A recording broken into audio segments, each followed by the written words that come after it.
ఆపదామపహర్తారం దాతారం సర్వసంపదాం లోకాభిరామం శ్రీరామం భూయో భూయో నమామ్యహం. హరి ఓం. పరమేశ్వర స్వరూపమైన సభకి నమస్కారం. ఈరోజు మంగళవారం. మంగళవారం యథార్థానికి అన్ని వారాలలోకి కూడా చాలా శక్తివంతమైనటువంటి వారం. ఎందుచేత అంటే అంత తేలికగా నివారణ చెప్పడానికి వీలు కానటువంటి కుజదోషం ఏదైతే ఉంటుందో ఆ కుజహోరతో ప్రారంభం అవుతుంది మంగళవారం. అందుకే మంగళవారం సూర్యోదయ కాలమునందు ప్రయాణం అవి ప్రారంభించకండి అంటారు. అటువంటి కుజహోర ఉన్నప్పుడు మంగళవారం నాడు సుబ్రహ్మణ్యేశ్వర స్వామి వారి యొక్క స్తోత్రం చేసిన, సుబ్రహ్మణ్యుని యొక్క ఆరాధన చేసిన చాలా విశేషమైనటువంటి ఫలితాన్ని ఇచ్చి ఆ కుజుని యొక్క దోషాన్ని నివారణ చెయ్యగలిగినటువంటి రోజు మంగళవారం. రెండవది, మంగళవారం దుర్గమ్మకి చాలా పట్టు కలిగినటువంటి వారం. మంగళ శబ్దంతో ప్రారంభం అవుతోంది కాబట్టి దుర్గారాధనకు చాలా విశేషమైనటువంటి రోజు. దుర్గా సూక్తం, దుర్గారాధన అన్ని వేళలా కూడా రక్షణ హేతువులు. తరువుకొచ్చేస్తున్నటువంటి ఉపద్రవాల్ని కూడా తప్పించగలిగినటువంటి పరదేవతా స్వరూపం దుర్గమ్మ. అటువంటి దుర్గమ్మకి పరమ ప్రీతిపాత్రమై అంటే ఆవిడికి ఇష్టము అని కాదు, ఆవిడ యొక్క అనుగ్రహ శక్తి చాలా విస్తారంగా ప్రసరించి మనకి ఆనుకూల్యతని సిద్ధింపచెయ్యగలిగినటువంటి రోజు. అందుచేతనే దుర్గాదేవి అనుగ్రహాన్ని పొందడానికి యోగ్యమైనటువంటి కాలముగా చెప్పబడేది కూడా మంగళవారమే. దీనికి తోడు మంగళవారం స్వామి హనుమ యొక్క విశేషానుగ్రహానికి పాత్రమవుతుంది. ఎందుచేత అంటే దీనికి సంబంధించి ఒక విషయాన్ని పెద్దలు చెప్తూ ఉంటారు. స్త్రీలు ఇక్కడ బొట్టు పెట్టుకోవాలా, ఇక్కడ బొట్టు పెట్టుకోవాలా అంటే ఇక్కడ బొట్టు అప్పుడప్పుడు మరుగున పడుతుంది. ఇక్కడ బొట్టు మరుగున పడకుండా ఉండడం సాధ్యం కాదు. ఎందుకంటే ఏ స్నాన సమయంలోనో ఇక్కడ బొట్టు మరుగున పడుతుంది. కానీ ఎప్పుడూ ఉండవలసిన బొట్టుగా చెప్పబడేది ఇది అంటే ఇక్కడ బొట్టు. పాపట ప్రారంభ స్థానంలో బొట్టు లేకుండా భర్తకి కనపడకూడదు, ఎవరికీ కనపడకూడదు యథార్థానికి. దాని మీద సౌందర్యలహరిలో శంకర భగవత్పాదులు ఒక అద్భుతమైనటువంటి శ్లోకమే చేశారు. ఇక్కడ బొట్టు పెట్టుకోవడమే భర్తకి లక్ష్మీస్థానం. ఆయన వృద్ధిలోకి రావడానికి కారణం ఏది అంటే ఆ ఇంట్లో ఉన్నటువంటి ఇల్లాలే, ఆమెయే లక్ష్మీ స్వరూపిణి. అందుకే పెళ్లిపీటల మీదకి పెళ్లి కొడుకు నడిచి వస్తాడు తప్ప పెళ్లి కూతుర్ని నడిచి వేదిక మీదకి తీసుకురారు, బుట్టలో తీసుకొస్తారు. ఎందుకంటే ఆమె లక్ష్మి, ఆమె నడిచి రాదు. అందుకని మేనమావలు బుట్టలో పద్మంలో తీసుకొచ్చి పీటల మీద కూర్చోబెడతారు. భర్తకి అభివృద్ధి కారకం భర్త యొక్క ఆరోగ్యం, భర్త యొక్క ఐశ్వర్యం, భర్త యొక్క అభివృద్ధి భార్య చేతిలోనే ఉంటాయి. అందుకే మనకి దీన్ని అనేకమైనటువంటి నామావళిలో కూడా వ్యాఖ్యానం అలా వచ్చేటట్టుగానే నామాలు కూడా మనకి ఇవ్వబడి ఉంటాయి ఋషుల చేత. లలితా సహస్రనామ స్తోత్రంలో పులోమజార్చిత అని ఒక నామం. పులోమజార్చిత అంటే శచీదేవి చేత పూజింపబడేటటువంటి అమ్మవారు అని. శచీదేవి ఎప్పుడూ అమ్మవారిని పూజ చేస్తూ ఉంటుంది కాబట్టి ఇంద్రుడు స్వర్గలోకాధిపత్యాన్ని పొందగలిగాడు. ఆడదానికి అంత పెద్ద స్థానాన్ని ఇచ్చింది శాస్త్రం. కాబట్టి సీతమ్మ తల్లి ధర్మాచరణమునందు రామచంద్రమూర్తితో సమానమైనటువంటి స్థాయిని పొందింది. అటువంటి తల్లి రామచంద్రమూర్తి అభ్యున్నతి కొరకు ఇక్కడ బొట్టు పెట్టుకోకుండా ఎలా ఉంటుంది? అందుకని ఇక్కడ బొట్టు పెట్టుకునేటప్పుడు సాధారణంగా సింధూరం పెట్టుకుంటారు. ఎందుకంటే సింధూరం ఒకసారి పెట్టుకుంటే అంత త్వరగా నిధనం అవ్వదు, అది అలా ఉంటుంది. అందుకని ఇక్కడ సింధూరం పెట్టుకుంటూ ఉంటారు, ఇక్కడ కుంకమో తిలకమో పెట్టుకుంటూ ఉంటారు. ఆవిడ సింధూరం తీసి ఇక్కడ పెట్టుకుంది. పెట్టుకుంటే హనుమకి అనుమానం వచ్చింది. అమ్మాయి ఎందుకమ్మా ఇక్కడ బొట్టు పెట్టుకున్నారు అని అడిగారు.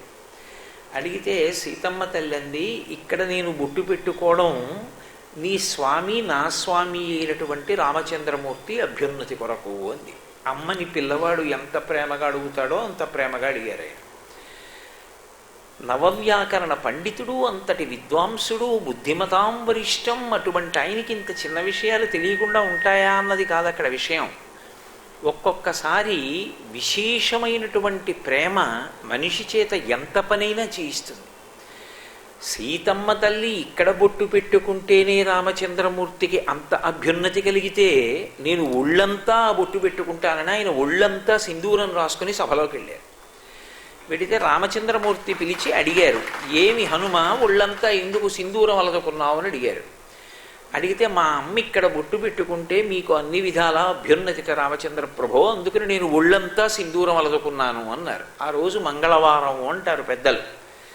మంగళవారం నాడు హనుమ తన మీద అపారమైనటువంటి భక్తి చేత ఇలా చెయ్యొచ్చా చెయ్యకూడదా అన్నది కూడా మరిచిపోయి ఒళ్ళంతా రామచంద్రమూర్తి కొరకు సింధూరాన్ని అలదుకుని దర్శనమిచ్చారు కనుక ఎవరు ఆ రోజున నూనెలో సింధూరాన్ని కలిపి ఆ సింధూరాన్ని హనుమ యొక్క మూర్తికి అలదుతారో వాళ్ళకి శనిగ్రహం యొక్క పరిహారము, అలక్ష్మీ పరిహారము ఈ రెండూ జరిగి అభ్యున్నతి కలుగుతుంది అని రామచంద్రమూర్తి వరం ఇచ్చారు. అందుకే మంగళవారం నాడు ప్రత్యేకంగా సింధూర సేవ అని హనుమకి సింధూరం అలదుతూ ఉంటారు. అది ఒక్కొక్క దేవాలయంలో అయితే చాలా గొప్ప సేవ, అంత గొప్పగా అలదుతారు. సాయంకాలం అయ్యేటప్పటికీ వెన్నపూసతో అలంకారం చేస్తారు, చేసి వడమాల సమర్పణం చేస్తారు. హనుమకి ఆ చేసేటటువంటి అలంకారం, ఆయనకి చేసేటటువంటి పూజలు అంత అద్భుతంగా ఉంటాయి. అందుకే హనుమ విషయంలో మంగళవారం నాడు చేసేటటువంటి పూజలకు, మంగళవారం నాడు ఆయనకి చేసేటటువంటి ప్రదక్షిణానికి, మంగళవారం నాడు హనుమ గురించి వినడానికి ఒక ప్రత్యేక ప్రతిపత్తిని కల్పించారు. హనుమ అంటేనే నేను మీతో 1కి 10 మార్లు మనవి చేసి ఉన్నాను.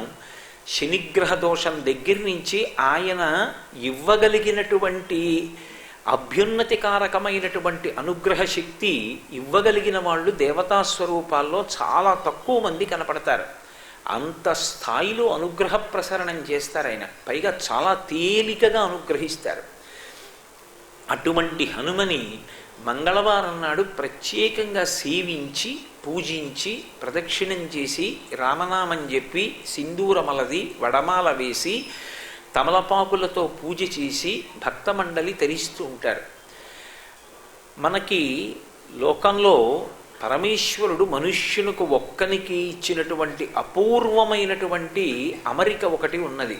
అది 84 లక్షల జీవరాశులలో ఇక ఏ ప్రాణికి పరమేశ్వరుడు ఇవ్వలేదు.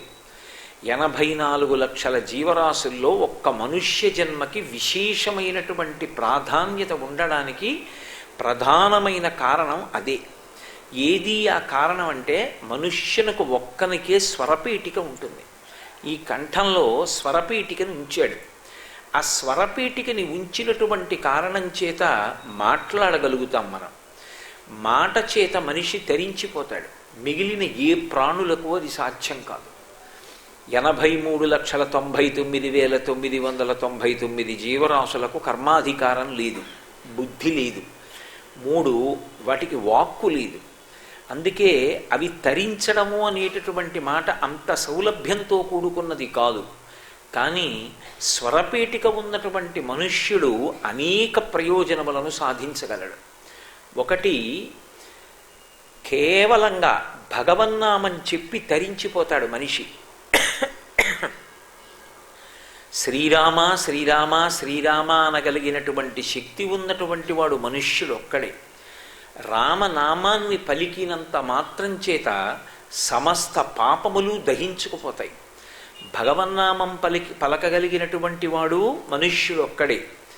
భగవంతుడి గురించి స్తోత్రం చెయ్యగలిగిన వాడు మనుష్యుడు ఒక్కడే. అసలు మీరు ఏ కార్యక్రమం చెయ్యండి, ఏ కార్యక్రమానికైనా అంతిమ ప్రయోజనం ఒక్కటే. పరమస్వార్థంతో కార్యం చేస్తే నాకు శాంతి కలగాలి అని చేస్తాను. విశాల హృదయంతో చేస్తే అందరి శాంతి కొరకు అని చేస్తాను. అందుకే మనకి సనాతన ధర్మంలో ఏదైనా కార్యక్రమం చేస్తే దాని చిట్ట చివరి ప్రయోజనం ఏం చెప్తామంటే ఓం శాంతి శాంతి శాంతి. అందరూ శాంతంగా ఉండాలి. శాంతము లేక సౌఖ్యము లేదు సారసాదళానయన అంటారు త్యాగరాజస్వామి. అసలు ఆ శాంతం లేనప్పుడు మిగిలినవి ఎన్ని ఉన్నా ప్రయోజనం లేదు. అటువంటి శాంతిని ఇవ్వడానికి లోకంలో యజ్ఞయాగాది క్రతువులు చేస్తారు. ఆ శాంతి పొందడానికి ఎన్నో కార్యక్రమాలు నడిపిస్తారు. ఆ శాంతిని చాలా త్వరగా ఇవ్వడానికి మనుష్యుడికి ఉన్నటువంటి అద్భుతమైనటువంటి సాధనం స్వరపేటిక. మీరు ఎంత కష్టంలోనైనా అవతలవాడు ఉండి ఉండవచ్చు. మీరు ₹1,00,00,000 ఇచ్చి సాయం చెయ్యలేకపోవచ్చు. కానీ ఒక్క మంచి మాట మాట్లాడి త్రికరణ శుద్ధిగా అవతలవాడికి శాంతి కలిగేటట్టుగా ఓదార్పుగా ఒక్క మాట మాట్లాడి శాంతిని కల్పించగలరు. ఒక్క మాట చేత ప్రశాంతంగా ఉన్నటువంటి కొన్ని కోట్ల మందిలో ఉద్విగ్నత కలిగేటట్టుగానూ మాట్లాడచ్చు. ఒక్క మాటతో కొన్ని కోట్ల మంది ప్రశాంత పడిపోయేటట్టు మాట్లాడచ్చు. మాటకున్నటువంటి శక్తి అపారం. ఆ మాట ఎంత శాంతినైనా ఇస్తుంది. మనం డబ్బు ఇవ్వలేకపోవచ్చు, ప్రత్యక్షంగా ఏ ఉపకారం చెయ్యలేకపోవచ్చు. కానీ కష్టంలో ఉన్నటువంటి వ్యక్తి దగ్గరికి వెళ్ళి అతని మనసు శాంతించేటట్టుగా 4 మాటలు మాట్లాడగలిగామనుకోండి, పరమేశ్వరుడిచ్చినటువంటి స్వరపేటిక చేత మనం సాధించగలిగిన ప్రయోజనం అంతకన్నా గొప్పది ఇంకోటి ఉండదు. అందుకే మాటకి ఉన్నన్ని నియమాలు శాస్త్రంలో ఇంకా దేనికి లేవు. భగవంతుడు మాట మనకి మాత్రమే ఇచ్చాడు కాబట్టే ఆ మాట ఎలా మాట్లాడాలి అన్నదాని మీద కూడా అన్ని నియమాలు ఉంచాడు ఆయన. సత్యం బ్రూయాత్ ప్రియం బ్రూయాత్ న బ్రూయాత్ సత్యమప్రియం ప్రియంచనానృతం బ్రూయాత్ అంటుంది శృతి. సత్యం బ్రూయాత్, ఎప్పుడూ సత్యమే మాట్లాడు. ప్రియం బ్రూయాత్, సత్యం మాట్లాడుతున్నాను కదా అని అవతల వాళ్ళకి అప్రియంగా ఉండేటట్టు మాట్లాడకు. అవతల వాళ్ళ మనస్సు పరమ సంతోషంతో దాన్ని అంగీకరించేటట్టుగా మాట్లాడు. సత్యం బ్రూయాత్ ప్రియం బ్రూయాత్ న బ్రూయాత్ సత్యమప్రియం. ఒకవేళ అవతల వాళ్ళ మనసు సంతోషిస్తుంది కదా అని అబద్ధం మాత్రం ఎప్పుడూ మాట్లాడకు. పరమసత్యాన్ని చెప్పవలసి వచ్చినప్పుడు ఒక్కసారి మాత్రమే. కరుకుగా మాట్లాడడానికి అధికారం ఉన్నవాడెవరు అంటే ఒక్క గురువే. గురువు ఒక్కడికే అధికారం అలా మాట్లాడడానికి. ఇతరులకు అటువంటి అధికారం లేదు. అందుకే ఒక్కొక్కసారి ఉద్ధరించవలసి వచ్చినప్పుడు గురువు యొక్క కంఠంలో కరుకుదనం కనపడుతుంది. శంకర భగవత్పాదులంతటి వారు భజ గోవిందం భజ గోవిందం గోవిందం భజ మూఢమతే సంప్రాప్తే సన్నిహితే కాలే నహి నహి రక్షతి డుక్రుంకరణే అన్నారు. మూఢమతే అని పిలిచారు. చాలా తొందరగా తన యొక్క శిష్యుల్ని రక్షించవలసినటువంటి విపత్కర పరిస్థితి ఏర్పడితే గురువు ఒక్కడే కొద్ది కరుకుతనం తేలిన కంఠంతో మాట్లాడుతాడు తప్ప అన్యులకు అటువంటి అధికారం లేదు. అందుకే సత్యం బ్రూయాత్, సత్యం మాట్లాడు. ప్రియం బ్రూయాత్, సత్యం మాట్లాడుతున్నాను కదా అని అవతల వాళ్ళ మనసు నొచ్చుకునేటట్టుగా మాట్లాడకు. ఆ సత్యాన్ని కూడా వాళ్ళ మనసు కష్టపడే సత్యమైతే కొంచెం మెత్తగా చెప్పుదాన్ని. ప్రియం బ్రూయాత్, అవతలవాడు పరీక్ష తప్పాడు, నేను సత్యం చెప్పడానికి నాళ్ళకి అవకాశం వచ్చిందా అని నువ్వు పరీక్ష తప్పిపోయావని చెప్పి వెళ్ళి చెప్పక్కర్లేదు. ఏమయ్యా, ఎందరో పరీక్ష తప్పిన వాళ్ళు తర్వాతి కాలంలో మహోన్నతమైన స్థానాలు పొందారు. నిన్న మీతో నేను చెప్పాను కదా, అబ్దుల్ కలాం గారు ఓ మాట అంటూ ఉంటారు, ఫెయిల్ అనేటటువంటి మాట నిరుత్సాహంతో కూడుకున్నది కాదు. ఫెయిల్ అవ్వడము అంటే ఇక వాడు ఎందుకు పనికిరాని వాడు అని కాదు దాని అర్థం. ఆయన అన్నారు, ఫెయిల్ అంటే ఫస్ట్ అటెంప్ట్ ఇన్ లెర్నింగ్, అది మొట్టమొదటి ప్రయత్నం నేర్చుకోవడానికి. కాబట్టి ఇంకొకసారి నువ్వు ప్రయత్నం చేయవలసిన అవసరం ఉంది అని గుర్తు. కాబట్టి మనం మాట్లాడేటటువంటి మాట సత్యమైనా కూడా అది ప్రియమైనదై ఉండాలి. సత్యం బ్రూయాత్ ప్రియం బ్రూయాత్ న బ్రూయాత్ సత్యమప్రియం. ఒకవేళ అది అప్రియమైన మాట అయితే, అవతల వాళ్ళని బాధ పెట్టే సత్యమైతే సాధ్యమైనంత వరకు నువ్వు చెప్పకుండా ఉండడానికే ప్రయత్నం చేయాలి. న బ్రూయాత్ సత్యమప్రియం ప్రియంచనానృతం బ్రూయాత్. అలాగని అవతల వాళ్ళ మనసు సంతోషిస్తుందని అబద్ధాలు మాట్లాడకు. ప్రియంచనానృతం బ్రూయాత్. అసలు లోకంలో ఎవరు జగద్విఖ్యాతి గణిస్తారు అంటే శాస్త్రం ఓ మాట అంది, జిహ్వాగ్రే వర్తతే లక్ష్మి జిహ్వాగ్రే మిత్రబాంధవా జిహ్వాగ్రే బంధనం ప్రాప్తి జిహ్వాగ్రే మరణం ధ్రువం.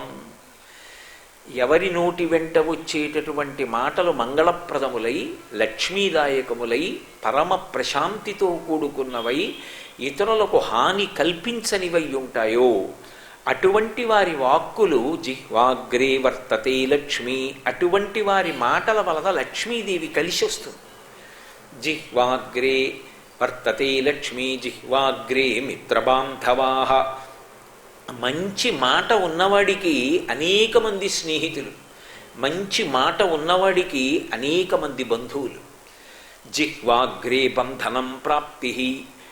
మాట్లాడకూడని మాట మాట్లాడితే ఒక్కొక్కసారి బంధనంలో కూడా పడిపోవలసి వస్తుంది. జిహ్వాగ్రే బంధనం ప్రాప్తి జిహ్వాగ్రే మరణం ధ్రువం. మాట చేత ఒక్కొక్కసారి మరణాన్ని కూడా పొందుతాడు. కాబట్టి మాట అనేటటువంటిది బహుజాగ్రత్తగా మాట్లాడవలసి ఉంటుంది. ఆ మాట పరమేశ్వరుడు మనుష్యునికొక్కడికే ఇచ్చినటువంటి అద్భుతమైనటువంటి వరం. ఒక్క మాట మాట్లాడి చచ్చిపోదామనుకున్న వాళ్ళని బతికించచ్చు, ఒక్క మాట మాట్లాడి బ్రతుకుదామనుకున్నవాడు చచ్చిపోయేట్టు చెయ్యొచ్చు. రెండూ రామాయణంలోనే ఉన్నాయి. చచ్చిపోదామనుకున్న సీతమ్మని తన మాటలతో బ్రతికించారు స్వామి హనుమ. బ్రతుకుందామనుకున్న సీతమ్మని తన మాటలతో చనిపోయేటట్టు చేశాడు రావణాసుడు. నీ మాట ఎలా ఉండాలి అన్నదాన్ని బట్టి నువ్వు ఎలా బ్రతుకుదాం అనుకుంటున్నావు అన్నది నిశ్చయం అయిపోతుంది. అందుకే మాట పరుషముగా ఉండకుండా పరమ సరళంగా, అది అవతల వారికి అభ్యున్నతికారకమైనటువంటి వాక్కు మాట్లాడాలి తప్ప వాక్కు కాలక్షేపం కోసం ఉపయోగించుకోవడం ఎన్నడూ కాదు.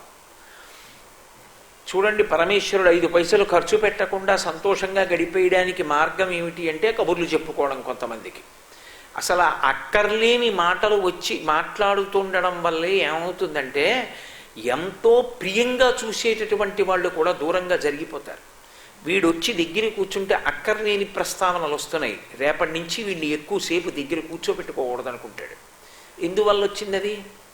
నోరు ఉంది కదా అని ఏం మాట్లాడుతున్నావో మాట్లాడే ముందు అది మాట్లాడచ్చా మాట్లాడకూడదా, అది అవసరమా, ఇప్పుడు ప్రస్తావించాలా ప్రస్తావించకూడదా, ఏ నియంత్రణ లేకపోవడం.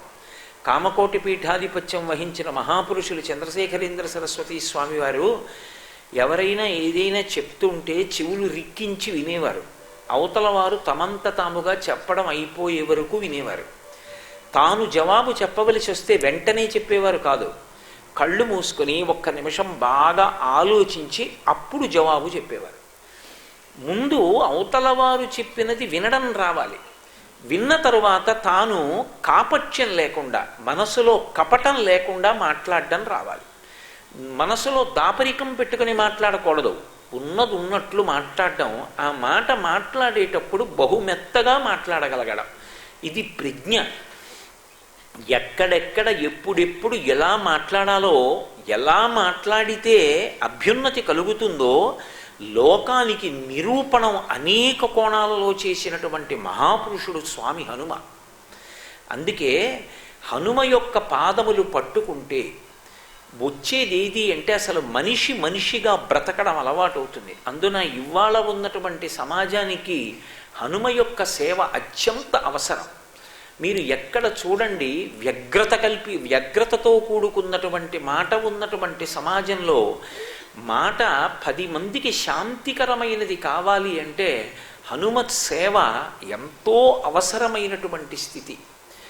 అందుకే మీరు హనుమ యొక్క జీవితాన్ని పరిశీలనం చేస్తే వారు చిరంజీవి, వారు ఇప్పటికీ ఉన్నారు. ఇప్పుడు నేను చెప్తున్నది కూడా వారు ఇక్కడే కూర్చుని వింటున్నారు, నాకేమీ సందేహం లేదు. కాబట్టి అటువంటి మహానుభావుడి యొక్క జీవితాన్ని మీరొక్కసారి పరిశీలనం చేస్తే అసలు ఆయన ఈ లోకానికి అందించినటువంటి అద్భుతమైన సందేశం మీకు అర్థమవుతుంది. అంటే నా ఉద్దేశ్యం మీకు తెలియదని కాదు. అసలు స్వామి పేరే హనుమ. హనుమ అంటే హనువుల సంబంధం ఉన్నవాడు అని. హనువులు అంటే దవడలు. ఈ దవడలు కదులుతాయి. ఈ దవడల కదలిక మీద 2 రకాలైన అభ్యున్నతి ఆధారపడుతుంది.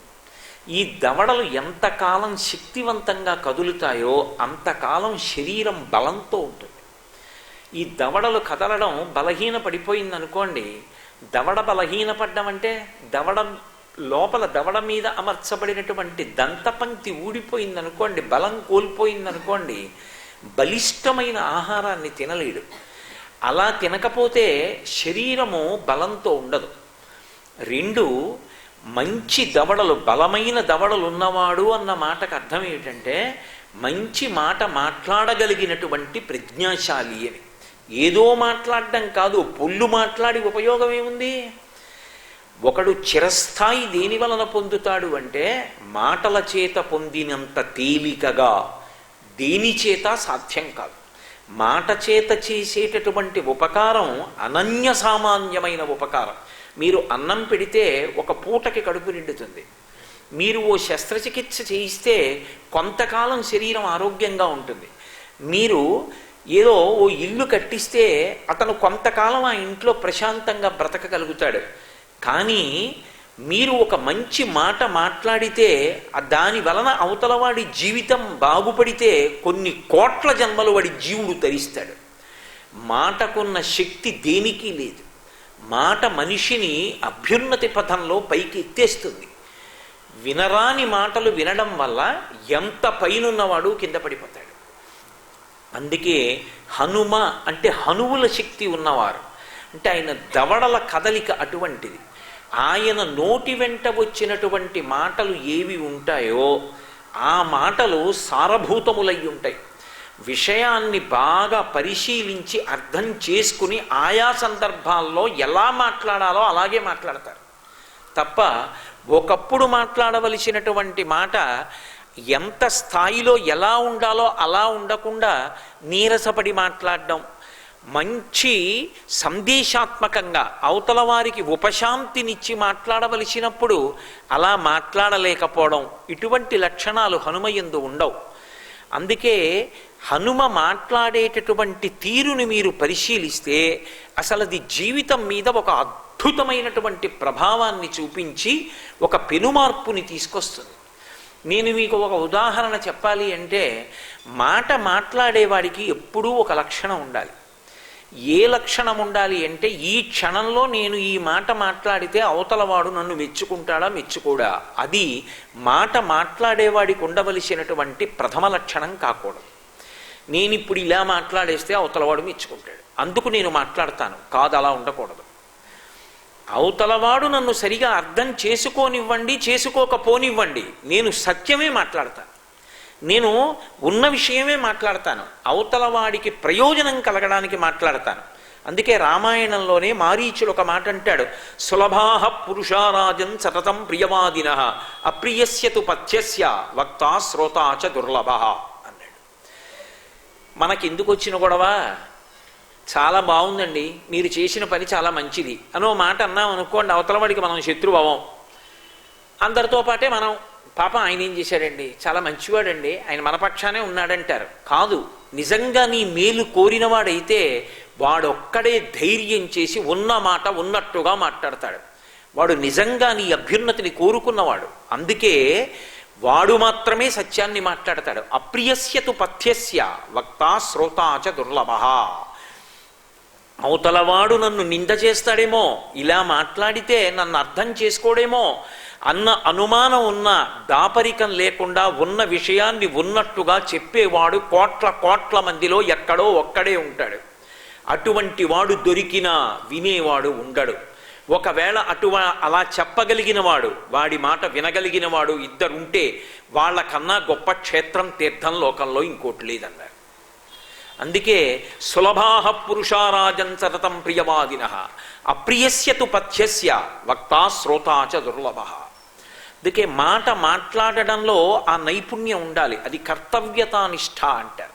కర్తవ్యతానిష్ట అన్న మాటకు అర్థం ఏమిటంటే, నేను ఒక పని చేశాననుకోండి, నేను ఒక మాట చెప్పాననుకోండి, అసలు నేను అది చెప్పినప్పుడు ఏ రాగద్వేషాలు లేకుండా నేను మంచి మాట అని నమ్మి శాస్త్రాన్ని ప్రమాణంగా చేసుకుని చెప్పానా లేదా, అదొక్కటే.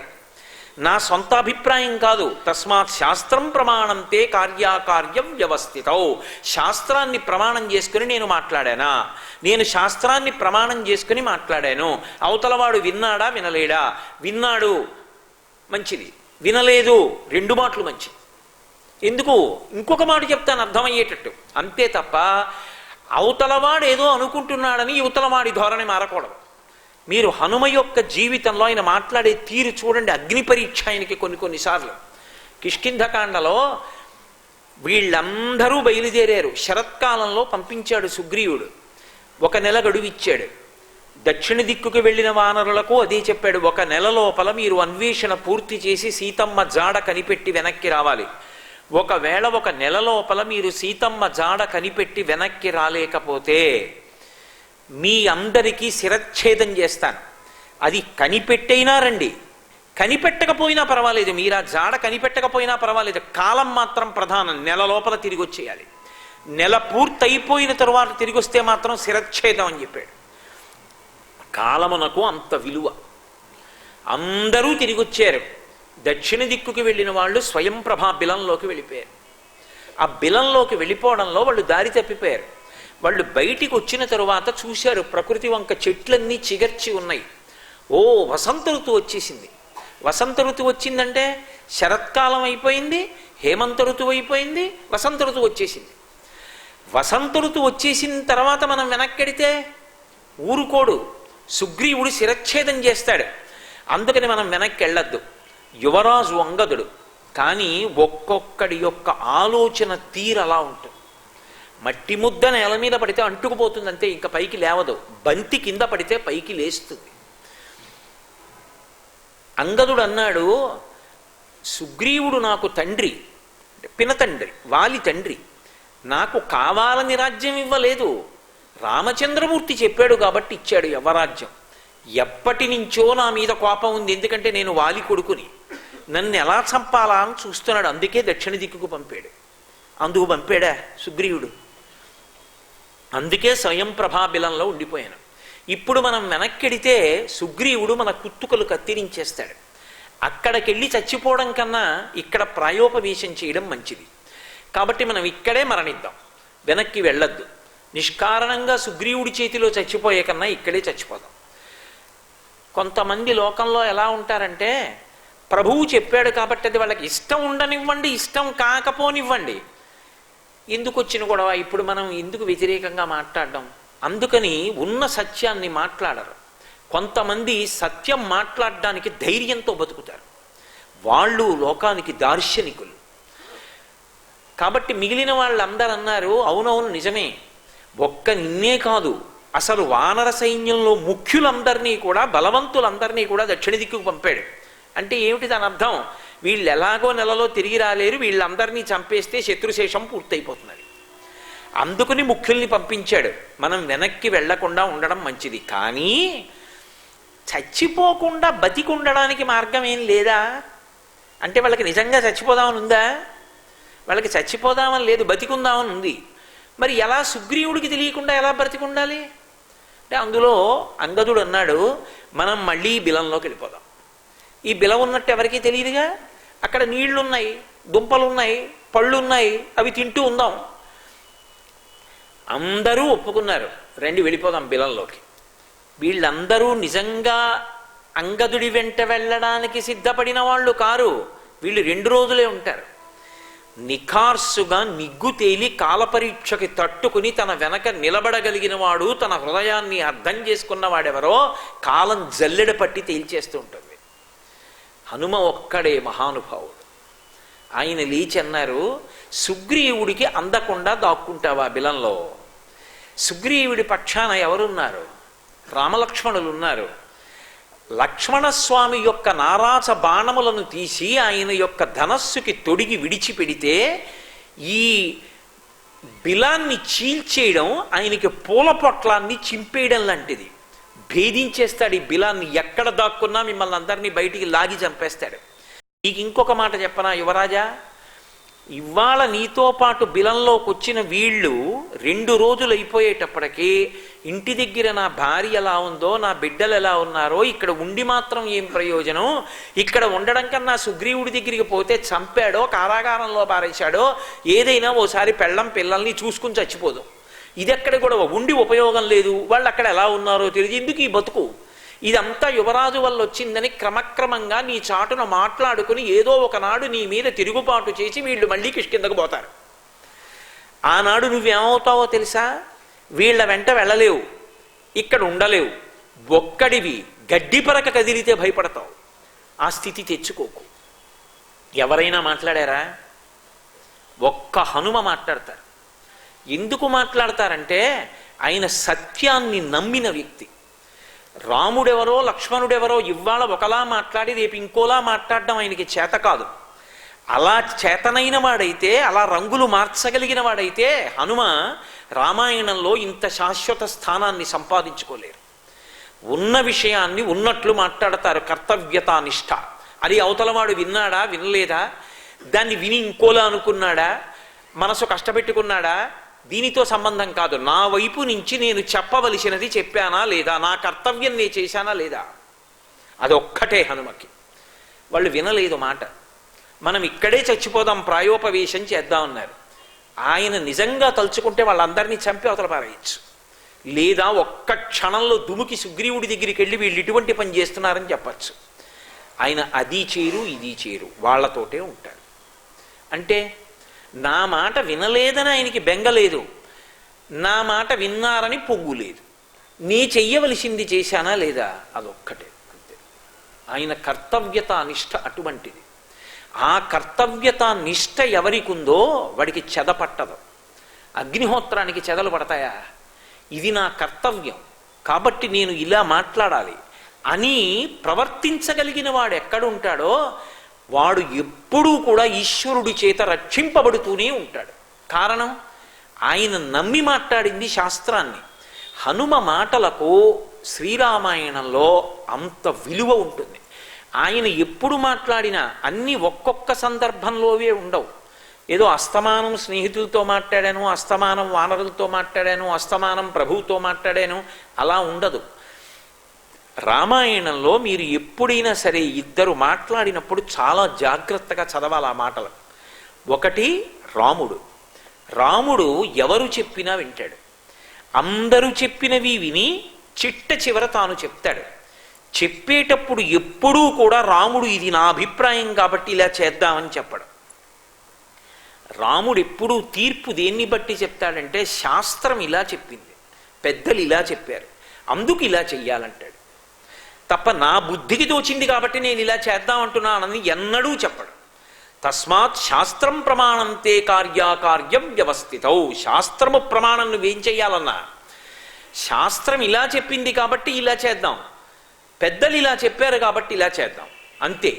అంతేకాని నేను ఇలా అనుకుంటున్నాను అందుకని మీరందరు ఇలా చెయ్యండి, రాముడు ఎన్నడూ ఆ మాట అంట. మీరు కావాలంటే రామాయణం అంతా దివిటీలు పెట్టి వెతకండి, రాముడు మాట్లాడితే అది శాస్త్రం అవుతుంది. అందుకే రాముడు ఎక్కడ ఏ పని చేయనివ్వండి అది ధర్మం. ఎందుకని అంటే ఆయన వేదాన్ని పాటిస్తాడు. అందుకే రామాయణము వేదోపబ్రహ్మణమైంది. మళ్ళీ అలా మాట్లాడగలిగినటువంటి ప్రజ్ఞాశాలి స్వామి హనుమ. అసలు ఆయన ఏ సందర్భంలో ఏ మాట మాట్లాడతారో ఆ మాట బట్టి నిరుత్సాహంలో ఉన్న వాళ్ళకి కూడా ఉత్సాహం పుట్టుకొచ్చేస్తుందంతే, అలా మాట్లాడగలరు ఆయన. నేను మీకు కొన్ని సందర్భాలు ప్రస్తావించి చూపిస్తాను శ్రీరామాయణంలోంచి. కర్తవ్యత నిష్ఠతో మాట్లాడిన ఒక సందర్భాన్ని మీకు మనవి చేశాను. దక్షిణ దిక్కుకి వెళ్ళి లంకాపట్టణంలో సీతమ్మ జాడ కనిపెట్టడం కోసం బయలుదేరినటువంటి వానరుల యొక్క సమూహంలో కొన్ని లక్షల మంది ఉత్తర తీరంలో ఉండిపోయారు. ఎందుకని? సంపాతి చెప్పాడు లంకలో ఉంది సీతమ్మ, జాడ కనిపెట్టండి అన్నాడు. ఎగురుకుంటూ సంతోషపడిపోతూ వెళ్ళిపోయారు సముద్రపు ఒడ్డు వరకు. అత్యుత్సాహం ఉన్న వాళ్ళ జీవితాలు అలా ఉంటాయి. కానీ తీరా సముద్రం వంక చూశారు, దాని అలలు, ఆ కెరటాలు, అందులో ఉండేటటువంటి పాములు, అందులో ఉన్న రాక్షసులు, మొసళ్ళు, తిమివక్రజుషా కూర్మాహ దృశ్యంతి వివృతాస్తథాహ అంటారు మహర్షి. బ్రహ్మాండమైనటువంటి ఉగ్రప్రాణులు, వీటన్నిటినీ చూసి చతికిలు పడిపోయారు సముద్రపు ఒడ్డున. కానీ అందరూ చతికిల పడిపోయిన తరువాత జాంబవంతుడు గుర్తు చేస్తే తన శక్తి తనకి జ్ఞాపకం వచ్చినటువంటి హనుమ తాను ఒక్కరూ లంకకి వెళ్ళిపోవడం కాదు, వెళ్ళిపోయేటప్పుడు తాను తిరిగి వచ్చే వరకు వీళ్ళందరి బుర్రలో మళ్ళీ ఇంకో ఆలోచన రాకుండా అంత సంతోషంతో వీళ్ళు నమ్మకంతో ఎదురు చూడాలి. అందుకే ఎంత వాళ్ళకి నమ్మకం కలిగేటట్టు మాట్లాడతారంటే, నేను ఇదిగో ఈ మహేంద్ర పర్వతం మించి బయలుదేరుతున్నాను, కాంచన లంకని చేరుకుంటాను. ఆ లంకని చేరుకుంటానన్న మాట ఏదో సాధారణంగా చెప్పిన మాటలా ఉండదు, అది ఆయన భక్తికి పరాకాష్ఠగా ఉంటుంది. వినేటటువంటి వాడికి విశ్వాసం కల్పిస్తుంది, మనం బ్రతకచ్చు, హనుమ సాధిస్తారు కార్యాన్నని. యథా రాఘవ నిర్ముక్త శరశ్వసన విక్రమ గచ్చేతత్తద్గమిష్యామి లంకాం రావణపాలితాం నహి ద్రక్ష్యామి యది లంకాయాం జనకాత్మజాం అనేనైవివేగేన గమిష్యామి సురాలయం బద్ధ్వా రాక్షసరాజేన మానయిష్యామి రావణం సర్వదా కృతకార్యోహామేష్వామి సహసీతయా అంటారు. అబ్బా, అసలు ఆ శ్లోకంలో హనుమ యొక్క పౌరుషం, ధృతి, పట్టుదల, కార్యాన్ని నేను సాధించగలను, ఇది ఆవిష్కృతమవుతూ ఉంటుంది ఆయనలో. అందుకే ఆయన అన్నారు, ఇంత గొప్పవాడివి అని జాంబవంతుడు పొగిడాడు. ఇది నా గొప్పతనం, నేను దాటుతున్నాను సముద్రాన్ని అని ఆయన అనరు. ఆయన సముద్రాన్ని దాటే ముందు అంటారు, రామచంద్రమూర్తి తన బంగారు కోదండాన్ని చేతితో పట్టుకొని దాని వింటినారిని ఆకర్ణాంతము లాగి టంకారం చేసి అక్షయబాణ తూణీరంలోంచి బాణాన్ని తీసి వింటినారికి తొడిగి విడిచిపెట్టినటువంటి బాణం రాముని యొక్క శక్తి బాణంలోకి ప్రవేశించినప్పుడు లక్ష్యం మీద పడే వరకు ఎలా వెళ్ళిపోతుందో అలా కాంచన లంకకి వెళ్ళిపోతున్నాను. నా శక్తి కాదు, రామబాణం శక్తి రాముడిది, నా శక్తి కాదు, నా శక్తి రాముడి యొక్క అనుగ్రహం, అందుకని వెడుతున్నాను. యథా రాఘవ నిర్ముక్త శరశ్వసన విక్రమ గచ్చేతత్తద్గమిష్యామి లంకాం రావణపాలితాం నహి ద్రక్ష్యామి యది లంకాయాం జనకాత్మజాం అనేనైవివేగేన గమిష్యామి సురాలయం. ఒకవేళ నేను లంకాపట్టణానికి వెళ్ళి వెతికినప్పుడు రావణపాలితి అయినటువంటి లంకాపట్టణంలో నాకు సీతమ్మ తల్లి యొక్క జాడ కనిపెట్టలేకపోతే, దొరకకపోతే అక్కడతో ఆగను. గమిష్యామి సురాలయం, అక్కడి నుంచే స్వర్గలోకానికి వెడతాను. స్వర్గలోకం అంతా వెతికేస్తాను. ఒకవేళ స్వర్గలోకంలో కూడా సీతమ్మ జాడ కనిపెడకపోతే మళ్ళీ వెనక్కొచ్చి ఈ భుజాదండానికి 10 తలల రావణుడు ఒక పురుగు మర్దించేస్తాను, బంధించి తీసుకొచ్చి ప్రస్రవణ పర్వత శిఖరముల మీద కూర్చున్న రామచంద్రమూర్తి పాదాల విందముల యందు సమర్పించి కృతకృత్యుడనవుతాను. మీరు భయపడకండి, బయలుదేరుతున్నానన్నారు. క్రింద చూస్తున్నటువంటి వానరులందరూ 2 చేతులెత్తి జయ జయధ్వానాలు చేసి నమస్కారం చేస్తూ నిలబడిపోయారు. ఎంత విశ్వాసం పాదుకొలిపారు. ఇప్పుడు అది నాయకత్వం అంటే. ఒక వ్యక్తి బయలుదేరుతున్నాడు అంటే ఆయన మాటల మీద విశ్వాసం అలా నిలబడాలి కింద వాళ్ళకి. వాళ్ళందరూ బ్రతికున్నారు అంటే హనుమ కార్యాన్ని సాధించి తీరుతారు. అలా మాట్లాడతారు మహానుభావుడు. తనని నమ్ముకున్నటువంటి వానర సైన్యంలో విశ్వాసాన్ని పాదుకొలపవలసి వస్తే ఆయన మాట తీరు అలా ఉంటుంది. అదే హనుమ ఆకాశ మార్గంలో వెళ్ళిపోతున్నారు, విశేషమైనటువంటి వేగం.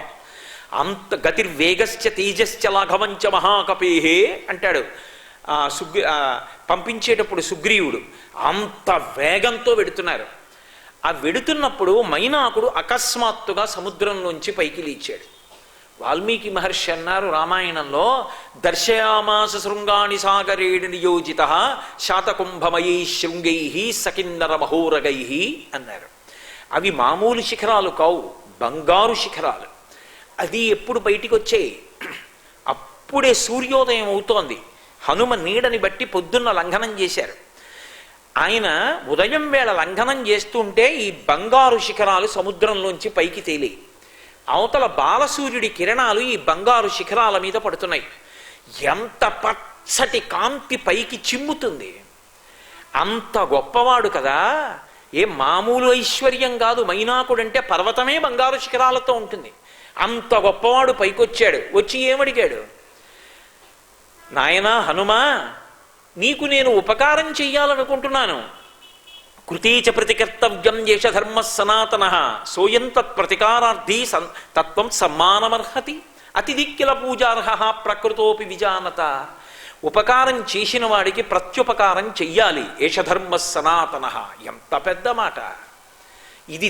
సనాతన ధర్మంలో అంతర్లీనమైన సిద్ధాంతం. ఒకనాడు నీ తండ్రి వాయువు ఉపకారం చేశాడు నాకు, ఇప్పుడు ఆత్మావై పుత్రనామాసి, ఆ తండ్రికి కొడుకువి నువ్వు, నీకు నేను ఉపకారం చెయ్యాలి. రామకార్యం మీద నిరాధారమైన ఆకాశంలో వెడుతున్నావు, నీలాంటి అతిథి నాకెక్కడ దొరుకుతాడు? సామాన్యుడు అతిథిగా వస్తేనే ఈశ్వర స్వరూపం. అతిథి కిల పూజార్హ ప్రకృతోపి విజానత, నీలాంటి పూజనీయుడు అతిథిగా లభిస్తాడా? నిపత్యమమ శృంగేషు విశ్రమస్వ యథాసుఖం. ఏది? కాసేపు నా పర్వత శిఖరముల మీద దిగు, ఇది ఆయన ఉద్దేశ్యం. అన్ని బంగారు పర్వత శిఖరాలు, అన్ని చెట్లు, తేనెపట్లు, పండిపోయినటువంటి పళ్ళు, వాటిలోంచి కారిపోతున్నటువంటి రసధారలు, ఇవి చూస్తే వానర శరీరంతో ఉన్న హనుమ ఒక్కసారి దిగుతారు కదా, 4 పళ్ళు తిని విశ్రాంతి తీసుకుని వెడతారు. అటువంటి మహానుభావుడికి ఉపకారం చేయడం కన్నా ఏం కావాలి? కానీ హనుమ మధ్యే లవణతో యస్య విఘ్నోయమితి నిశ్చయ, ఉప్పు సముద్రంలోంచి ఏమిటి, బంగారు శిఖరాలు పైకి రావడం ఏమిటి? ఇది నా సాధనకి, నేను వెళ్ళవలసిన లక్ష్యానికి, సీతాన్వేషణకి ప్రతిబంధకం. వరసాపాతయామాస జీమూతమివ మారుత, వక్షస్థలంలో కొడితే చూర్ణమై పడిపోయాయి పర్వత శిఖరాలు. ఆయన ఆగలేదు. నువ్వు ఒక లక్ష్యం మీద వెడుతున్నప్పుడు అది ఎంత గొప్పదైనా సరే ఆగడానికి వీల్లేదు. కాబట్టి వక్షస్థలంతో కొట్టి బంగారు శిఖరాల్ని చూర్ణం చేసి ముందుకెళ్ళిపోతున్నారు. మనుష్య రూపాన్ని ధరించాడు మైనాకుడు, లేచి వచ్చి ప్రార్థన చేశాడు. మహానుభావ, నా శిఖరములను చూర్ణం చేశావు, మంచిదే, ఒక్కసారి ఆగు, ఆగి 2 పళ్ళు తీసుకో, తీసుకుని బయలుదేరు. అవతలవాడు వచ్చినవాడు పరమ భక్తితో ప్రార్థన చేస్తున్నాడు. ఇప్పుడు కూడా తన స్నేహితులతో ఎలా మాట్లాడారో అలా మాట్లాడకూడదు. అలాగని స్థిమితంగా ఆగి కాసేపు మాట్లాడి వెళ్ళకూడదు. తాను వెళ్ళిపోతూ మాట్లాడాలి, కానీ తను నడిచి వెళ్ళిపోతూ మాట్లాడినా అది విన్నవాడికి తృప్తినివ్వాలి. ఎప్పుడెప్పుడు ఎలా మాట్లాడాలో, మాట్లాడేటప్పుడు కంఠంలో వ్యగ్రత ఎలా ఉండాలో, ఏ స్థాయిలో మాట్లాడాలో, మాటలు ఎంత పొందికగా ఉండాలో, ఎంత తక్కెట్లో తూచి మాట్లాడాలో హనుమని ఉపాసన చేస్తే వస్తుంది. ఆయన అన్నారు, ప్రీతోస్మి కృతమాతిథ్యం మన్యురేషోపనీయతాం తరతే కార్యకాలో మే హస్యాప్యతివర్తతే ప్రతిజ్ఞాచమయా దత్త నస్తాతవ్యమిహాంతరే. మైనాకుడితో అన్నారు, ప్రీతోస్మి కృతమాతిథ్యం. ఓసారి ఇలా చెయ్యేసి ముట్టుకున్నారు. ముట్టుకుని, నాయనా మైనాక, నువ్వు నాకు అన్నీ పెట్టినట్టే, నీ తిన్నట్టే. ప్రీతోస్మి కృతమాతిథ్యం మన్యురేషోపనీయతాం. కొంతమంది చూడండి, అవతలవాడికి ఎంతో తృప్తినిచ్చే మాట అంటారు, వచ్చి ఒక్కసారి కొద్దిగా మజ్జిగ తాగి వెళ్ళిపోండి అంటారు. మజ్జిగేమి, మీరు నాకు భోజనం పెట్టినట్టే వేసేసాను మీ ఖాతాలో అంటారు. అవతలవాడు సంతోషపడిపోతాడు. ఎందుకు పాపం, వాడు ఏమన్నాడు, నిన్నేం కొట్టాడా తిట్టాడా, కాస్త మజ్జిగ తాగవాయా అన్నాడు ప్రేమతో. ఇప్పుడు ఏమిటండి అని విసుక్కోక్కర్లేదు. ఇప్పుడు కుదరదు, ముఖ్యమైన కార్యంలో ఉన్నాను, మజ్జిగేమి, మీరు నాకు భోజనం పెట్టినట్టు వేశాలండి మీ ఖాతాలో. వాడు ఎంత సంతోషపడిపోతాడు. ప్రీతోస్మి కృతమాతిథ్యం మన్యురేషోపనీయతాం. మీరు నాకు ఆతిథ్యం ఇచ్చినట్టే. తరతే కార్యకాలో మీ అహస్యాప్యతివర్తతే. సూర్యాస్తమయం లోపల నేను కాంచనలంకని చేరిపోవాలి. ప్రతిజ్ఞాచమయా దత్త నస్తాతవ్యమిహాంతరే. నా స్నేహితుల దగ్గర ప్రతిజ్ఞ చేశాను, మధ్యలో ఆగనని. ఎప్పుడు చేశారు ప్రతిజ్ఞ? మరి యథారాఘవ నిర్ముక్త శరశ్వసన విక్రమ గచ్చేతత్వద్గమిష్యామి లంకాం రావణ పాలితాం అన్నప్పుడు రామచంద్రమూర్తి యొక్క కోదండము నుండి వినిర్ముక్తమైనటువంటి బంగారు బాణము మధ్యలో ఆగి ఇంకో చోటికి ఎడుతుందా? తిన్నగా లక్ష్యంది మీద గెడుతుందా? తిన్నగా లంక చేరాలి, అంతేకాని మధ్యలో ఎలా ఆగుతారు? అందుకని నా స్నేహితుల దగ్గర ప్రతిజ్ఞ చేశాను, ఆగకూడదు. నాయనా వస్తాను. ఒక్కసారి ఇలా ముట్టుకుని వెళ్ళిపోయారు. తప్ప బంగారు పర్వత శిఖరాలు, ఇంత ఐశ్వర్యవంతుడు, పెద్ద ఆయన, బాగుంటుందా, ఎవరు చూసొచ్చారులే, ఓసారి ఆగుదాం, ఇలాంటి మొహమాటాలు ఆయనకే ఉండవు. అలాగని కంఠంలో కర్కశత్వం ఉండదు. వచ్చినవాడు బ్రతిమాలుతున్నాడు, పరమ మర్యాదతో నించున్నాడు, అంతే మర్యాదతో జవాబు చెప్పి వెళ్ళిపోతారు. ఏమిటో టైం మేనేజ్మెంట్ అని ఎక్కడెక్కడి పుస్తకాలో ఎక్కడెక్కడవో తీసుకొచ్చి చెప్తారు. స్వామి హనుమ కన్నా టైం మేనేజ్మెంట్ చేసిన వాడు ఉన్నాడేంటి? అద్భుతంగా మాట్లాడి వెళ్ళిపోయారు. ఆయన దగ్గర నేర్చుకోవాలి, ఎక్కడ ఎప్పుడు ఎలా నిలబడాలి, ఎవరితో ఎలా మాట్లాడాలి, కార్యాన్ని ఎలా సాధించాలన్నదానికి. కాబట్టి ఈ మాటలు చెప్పి ముందుకెళ్ళిపోయారు. తెల్లబోయారు. దేవతలు, సిద్ధులు, ఋషులు, మహర్షులు ఇంతమంది చూస్తున్నారు. ఏమి ప్రజ్ఞాశాలిరా, బయలుదేరినప్పుడు మాట్లాడితే మళ్ళీ తిరిగి వచ్చే వరకు వాళ్ళందరికీ నమ్మకం కలిగి నిలబడేటట్టు చేశాడా? మధ్యలో మైనాకుడు అడ్డొస్తే ఆగిపోలేదు, అలాగని ఆయనని చిన్నబుచ్చలేదు. ఒకసారి చెయ్యేసి ముట్టుకుని వెళ్ళిపోయారా? ఇంత అందంగా మాట్లాడారా? ఇక్కడ వరకు బాగానే ఉంది. తన స్నేహితులలో ఉత్సాహం నింపడం బాగుంది. తనకి ఆతిథ్యం ఇవ్వడానికి వచ్చినటువంటి బంగారు పర్వత శిఖరాల్ని పలకరించినటువంటి తీరు బాగుంది. ఒకవేళ పెద్ద రాక్షసి ఎదురొస్తే అప్పుడేం చేస్తారు? మొహం వివరణం అవుతుందా? ఇప్పటి వరకు ఇవన్నీ దాటడం తేలిక. ఇప్పుడు మనసుకి భయాన్ని కల్పించేటటువంటి విఘ్నం ఒకటి రావాలి. సాధకులందరికీ ఉంటుంది జీవితంలో. మనసుకి భయాన్ని కల్పించే విఘ్నాన్ని కూడా దాటగలిగితేనే సాధకుడు. అందుకే ఇప్పుడు చూద్దాం, ఈయన యొక్క గొప్పతనం ఏమిటో చూడాలి. హనుమ యొక్క గొప్పతనం ఏమిటో లోకానికి తెలియాలి. ఈ పరీక్ష పెట్టిన వాళ్ళు రాక్షసులు కారు, సాక్షాత్ దేవతలు, సిద్ధులు, ఋషులు, మహాత్ములు అందరూ కలిసి గబగబా నాగమాత సొరస దగ్గరికి వెళ్ళారు. వెళ్ళి ఆవిడితో చెప్పారు, అయం వాతాత్మజ శ్రీమాన్ ప్లవతే సాగరోపరి హనుమాన్ నామతస్యత్వం ముహూర్తం విఘ్నమాచర అన్నారు. అమ్మా, స్వామి హనుమట ఆకాశ మార్గంలో దుర్నిరీక్షంగా వెళ్ళిపోతున్నాడు వేగంతో. మైనాకుడు ఎదురొచ్చాడమ్మా, పైకి లేచాడు సముద్రంలోంచి, ఆగలేదు, ముట్టుకుని వెళ్ళిపోయాడు. తన వారైనటువంటి పరివారం అంతట్లోనూ కూడా ధైర్యాన్ని ప్రోధి చేసి వెళ్ళిపోతున్నాడు. ఒక్కసారి విఘ్నం కల్పించమ్మా, అడ్డంగా రా, పెద్ద రాక్షసీ రూపంతో రా, ఏం చేస్తాడో చూస్తాం. బాగా గుర్తుపెట్టుకోండి, ఈ మాటలు అన్నవాళ్ళు రాక్షసులు గారు, దేవతలు, ఋషులు, సిద్ధులు వాళ్ళు చెప్పారు. చెప్తే నాగమాత సురస పెద్ద రాక్షస స్వరూపాన్ని ధరించి ఆకాశంలో అడ్డుగా వచ్చి నిలబడి. రామాయణంలో వాల్మీకి మహర్షి రచన పరమాద్భుతం. ఆయన అన్నారు, ప్రహృష్టవదన శ్రీమాన్ ఇదం వచనబ్రవీత్. ఇందాక బంగారు పర్వత శిఖరాలు దాటడం తేలిక, ఇప్పుడు రాక్షసు వచ్చింది, ముఖంలో ఏమైనా వికారం కలిగిందా? ఆయన చెయ్యవలసిన పనులు ఏమైనా మానేశారా? చతికిల పడిపోయారా? నీరసపడిపోయారా? బెంగపెట్టేసుకున్నారా? ఏమీ లేదు, ఆయన కార్యం అయింది. ఎలా? ప్రహృష్టవదన శ్రీమాన్, పరమ సంతోషంతో ఇదం వచనమబ్రవీత్. ఆయన ముఖమేం విచారానికి గ్రస్తమైపోలేదు, బెంగపెట్టేసుకుని కూలిపోలేదు. ఆ రాక్షసి వంక తిరిగి, ఏమమ్మా ఎందుకు అడ్డొచ్చావు అని అడిగారు. ఆవిడంది, అహం త్వాం భక్షయిష్యామి ప్రవిషేదమమాననం. ఇదో విచిత్రం, లోకంలో తినేవాళ్ళు తను తింటారు. ఆవిడంది పెద్ద నోరు తెరిచి, ఇది బ్రహ్మగారి వరం, నేను నిన్ను తింటాను, నా నోట్లోకి రా. ఆయన మాట్లాడడం మొదలుపెట్టారు హనుమ. ఇది హనుమ ప్రజ్ఞ అంటే.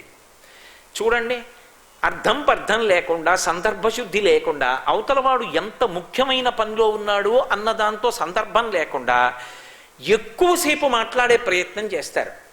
ఆయన, నేను మళ్ళీ చాలా ముఖ్యమైన పని మీద వెళ్ళిపోవలసి ఉంది, ఒక్క 10 నిమిషాల్లో మీ వ్యవహారం ఏమిటో చెప్పండి అన్నారనుకోండి, మీరు సంక్షిప్తంగా మీరు ఎందుకు వచ్చారో చెప్పగలిగి ఉండాలి. అంతేకాని మీరు గంట సేపు అప్పుడు కూడా మాట్లాడదామని రాకూడదు. మీకు ఇవ్వబడిన సమయంలో మీరు చెప్పగలిగినటువంటి విషయాన్ని చెప్పగలిగినటువంటి ప్రజ్ఞ ఉండాలి. అప్పుడే అవతలవాడికి చీకాకు రాకుండా ఉంటుంది. ఆయన తరచుగా రామకథ చెప్తారు హనుమ సుందరకాండలో. రాముడు కనపడడు సుందరకాండలో, రామకథ కనబడుతుంది, రామనామం కనబడుతుంది. అందుకే సుందరకాండ బలం. రాముడుంటే బలమా, రామకథ ఉంటే బలమా? రామకథా బలం, రామనామ బలం నిరూపింపబడ్డాయి సుందరకాండలో. అందుకే మహానుభావుడు సురసకి మళ్ళీ రామకథ చెప్పడం మొదలుపెట్టారు.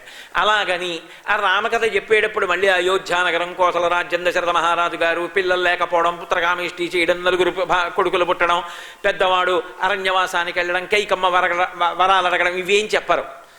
పరమ సంక్షిప్తంగా చెప్తారు. రామోదాశరథిర్నామ ప్రవిష్టో దండకాననం లక్ష్మణేన సహభ్రాత వైదేహ్యా చాపి భార్యయా అథవా మైథిలీం దృష్ట్వా రామంచాక్లిష్టకారిణం ఆగమిష్యామితే వక్త్రం సత్యం ప్రతిశృణోమితే అన్నారు.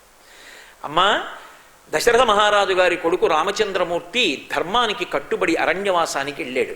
ఆయనతో ఆయన భార్య సీతమ్మ, లక్ష్మణస్వామి కూడా వెళ్ళారు. ఆ సీతమ్మని ఎవరో రాక్షసుడు అపహరించాడు. ఆమె జాడ కనిపెట్టడానికి ఎడుతున్నాను. ఆమె జాడ కనిపెట్టి రామచంద్రమూర్తికి చెప్పి వచ్చి నీ నోట్లోకి వచ్చేస్తాను, అమ్మా నాకు అవకాశం అంతే. పరమ సంక్షిప్తంగా మాట్లాడతారు. యథార్థానికి 2 గంటలు మాట్లాడడం తేలిక.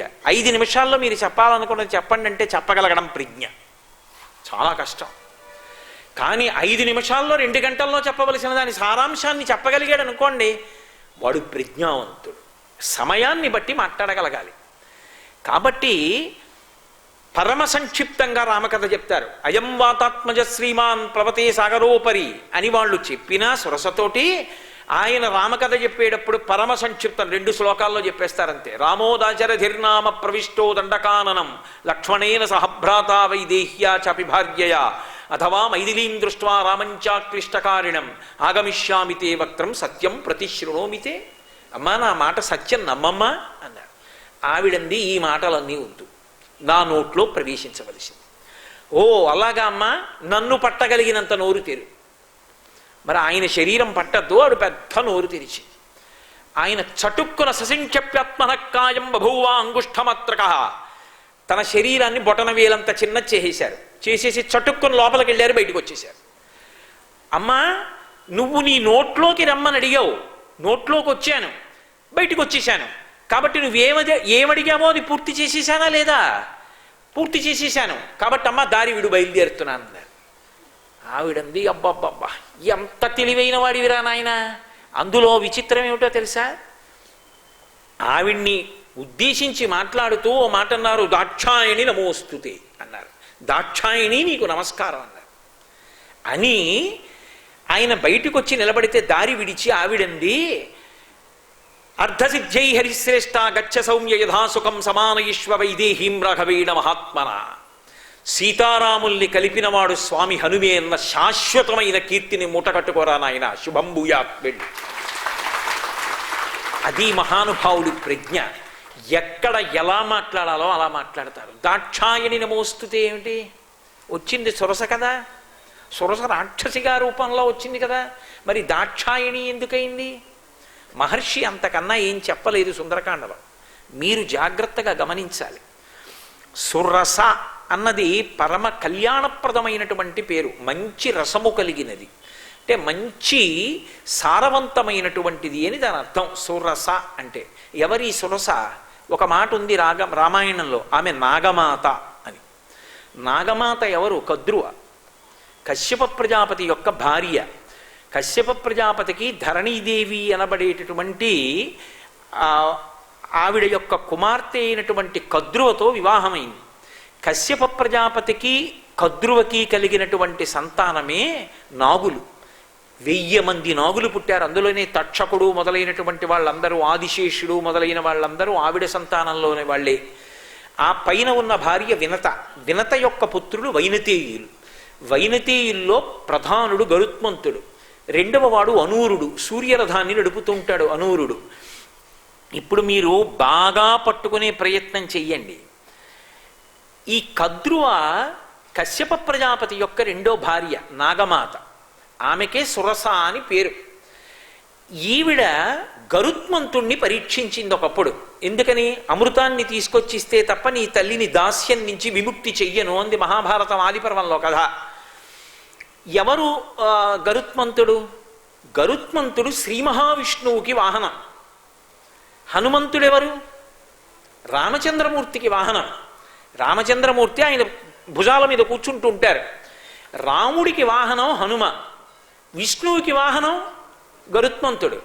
విష్ణువెవరు? రాముడు. రాముడెవరు? విష్ణువు. ఆయన అవతారమేగా. వేరొకటేం కాదు, నరుడిగా ప్రవర్తించాడు. రామాయణాన్ని చదివేటప్పుడు రామకథ మనుష్యుని కథ అని చదవకపోతే దానికి అర్థమే ఉండదు ఇంకా. కానీ విష్ణువేగా నరుడిగా వచ్చింది. వేదోద్ధారణ మందరాభరణ పృథ్వీధర్మ నిర్మాణ ప్రహ్లాదత్రాణ బలిప్రతారణ నృపాహంకార నిర్వాపన వైదేహీ రమణ ధనంజయ జయ వ్యాపార పారీణ క్షోణీ దివ్యత్కరుణ తమోహరణ తండ్రి వెంకటేశ ప్రభో అని దశావతారాలు అయినవి. అయినప్పుడు రాముడిగా వచ్చినవాడు విష్ణువే. అప్పుడు రాముడి వాహనం హనుమైతే అది విష్ణువు యొక్క వాహనమేనా? విష్ణువు యొక్క వాహనం గరుత్మంతుడైతే ఆయన విష్ణువు యొక్క వాహనమేనా? ఇద్దరు విష్ణువుని మోస్తున్న వాళ్ళేనా? గరుత్మంతుణ్ణి పరీక్ష చేసింది ఎవరు? కద్రువ. ఇప్పుడు హనుమని పరీక్ష చేయడానికి ఎవరు రావాలి? కద్రువే రావాలి. ఎందుకని? వాహన సంబంధంగా ఇద్దరు ఒకటే తత్వతః, ఇద్దరు విష్ణువుని మోస్తూ ఉంటారు.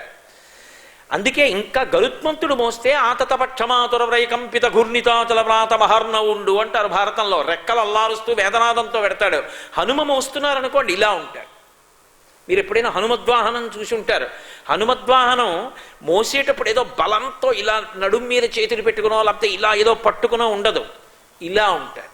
ఎందుకు ఇలా ఉండడం అంటే, మీరు చూడండి లోకంలో ఇంతకన్నా ఇంకా నాకు ఏం కావాలండి జీవితంలో అనవలసి వచ్చింది అనుకోండి, ఇలా పెట్టుకునో లేకపోతే ఇలా పెట్టుకునో అనరు, ఇలా పెట్టుకుని అంటారు. ఇంకేం కావాలండి ఇంతకన్నా అంటారు.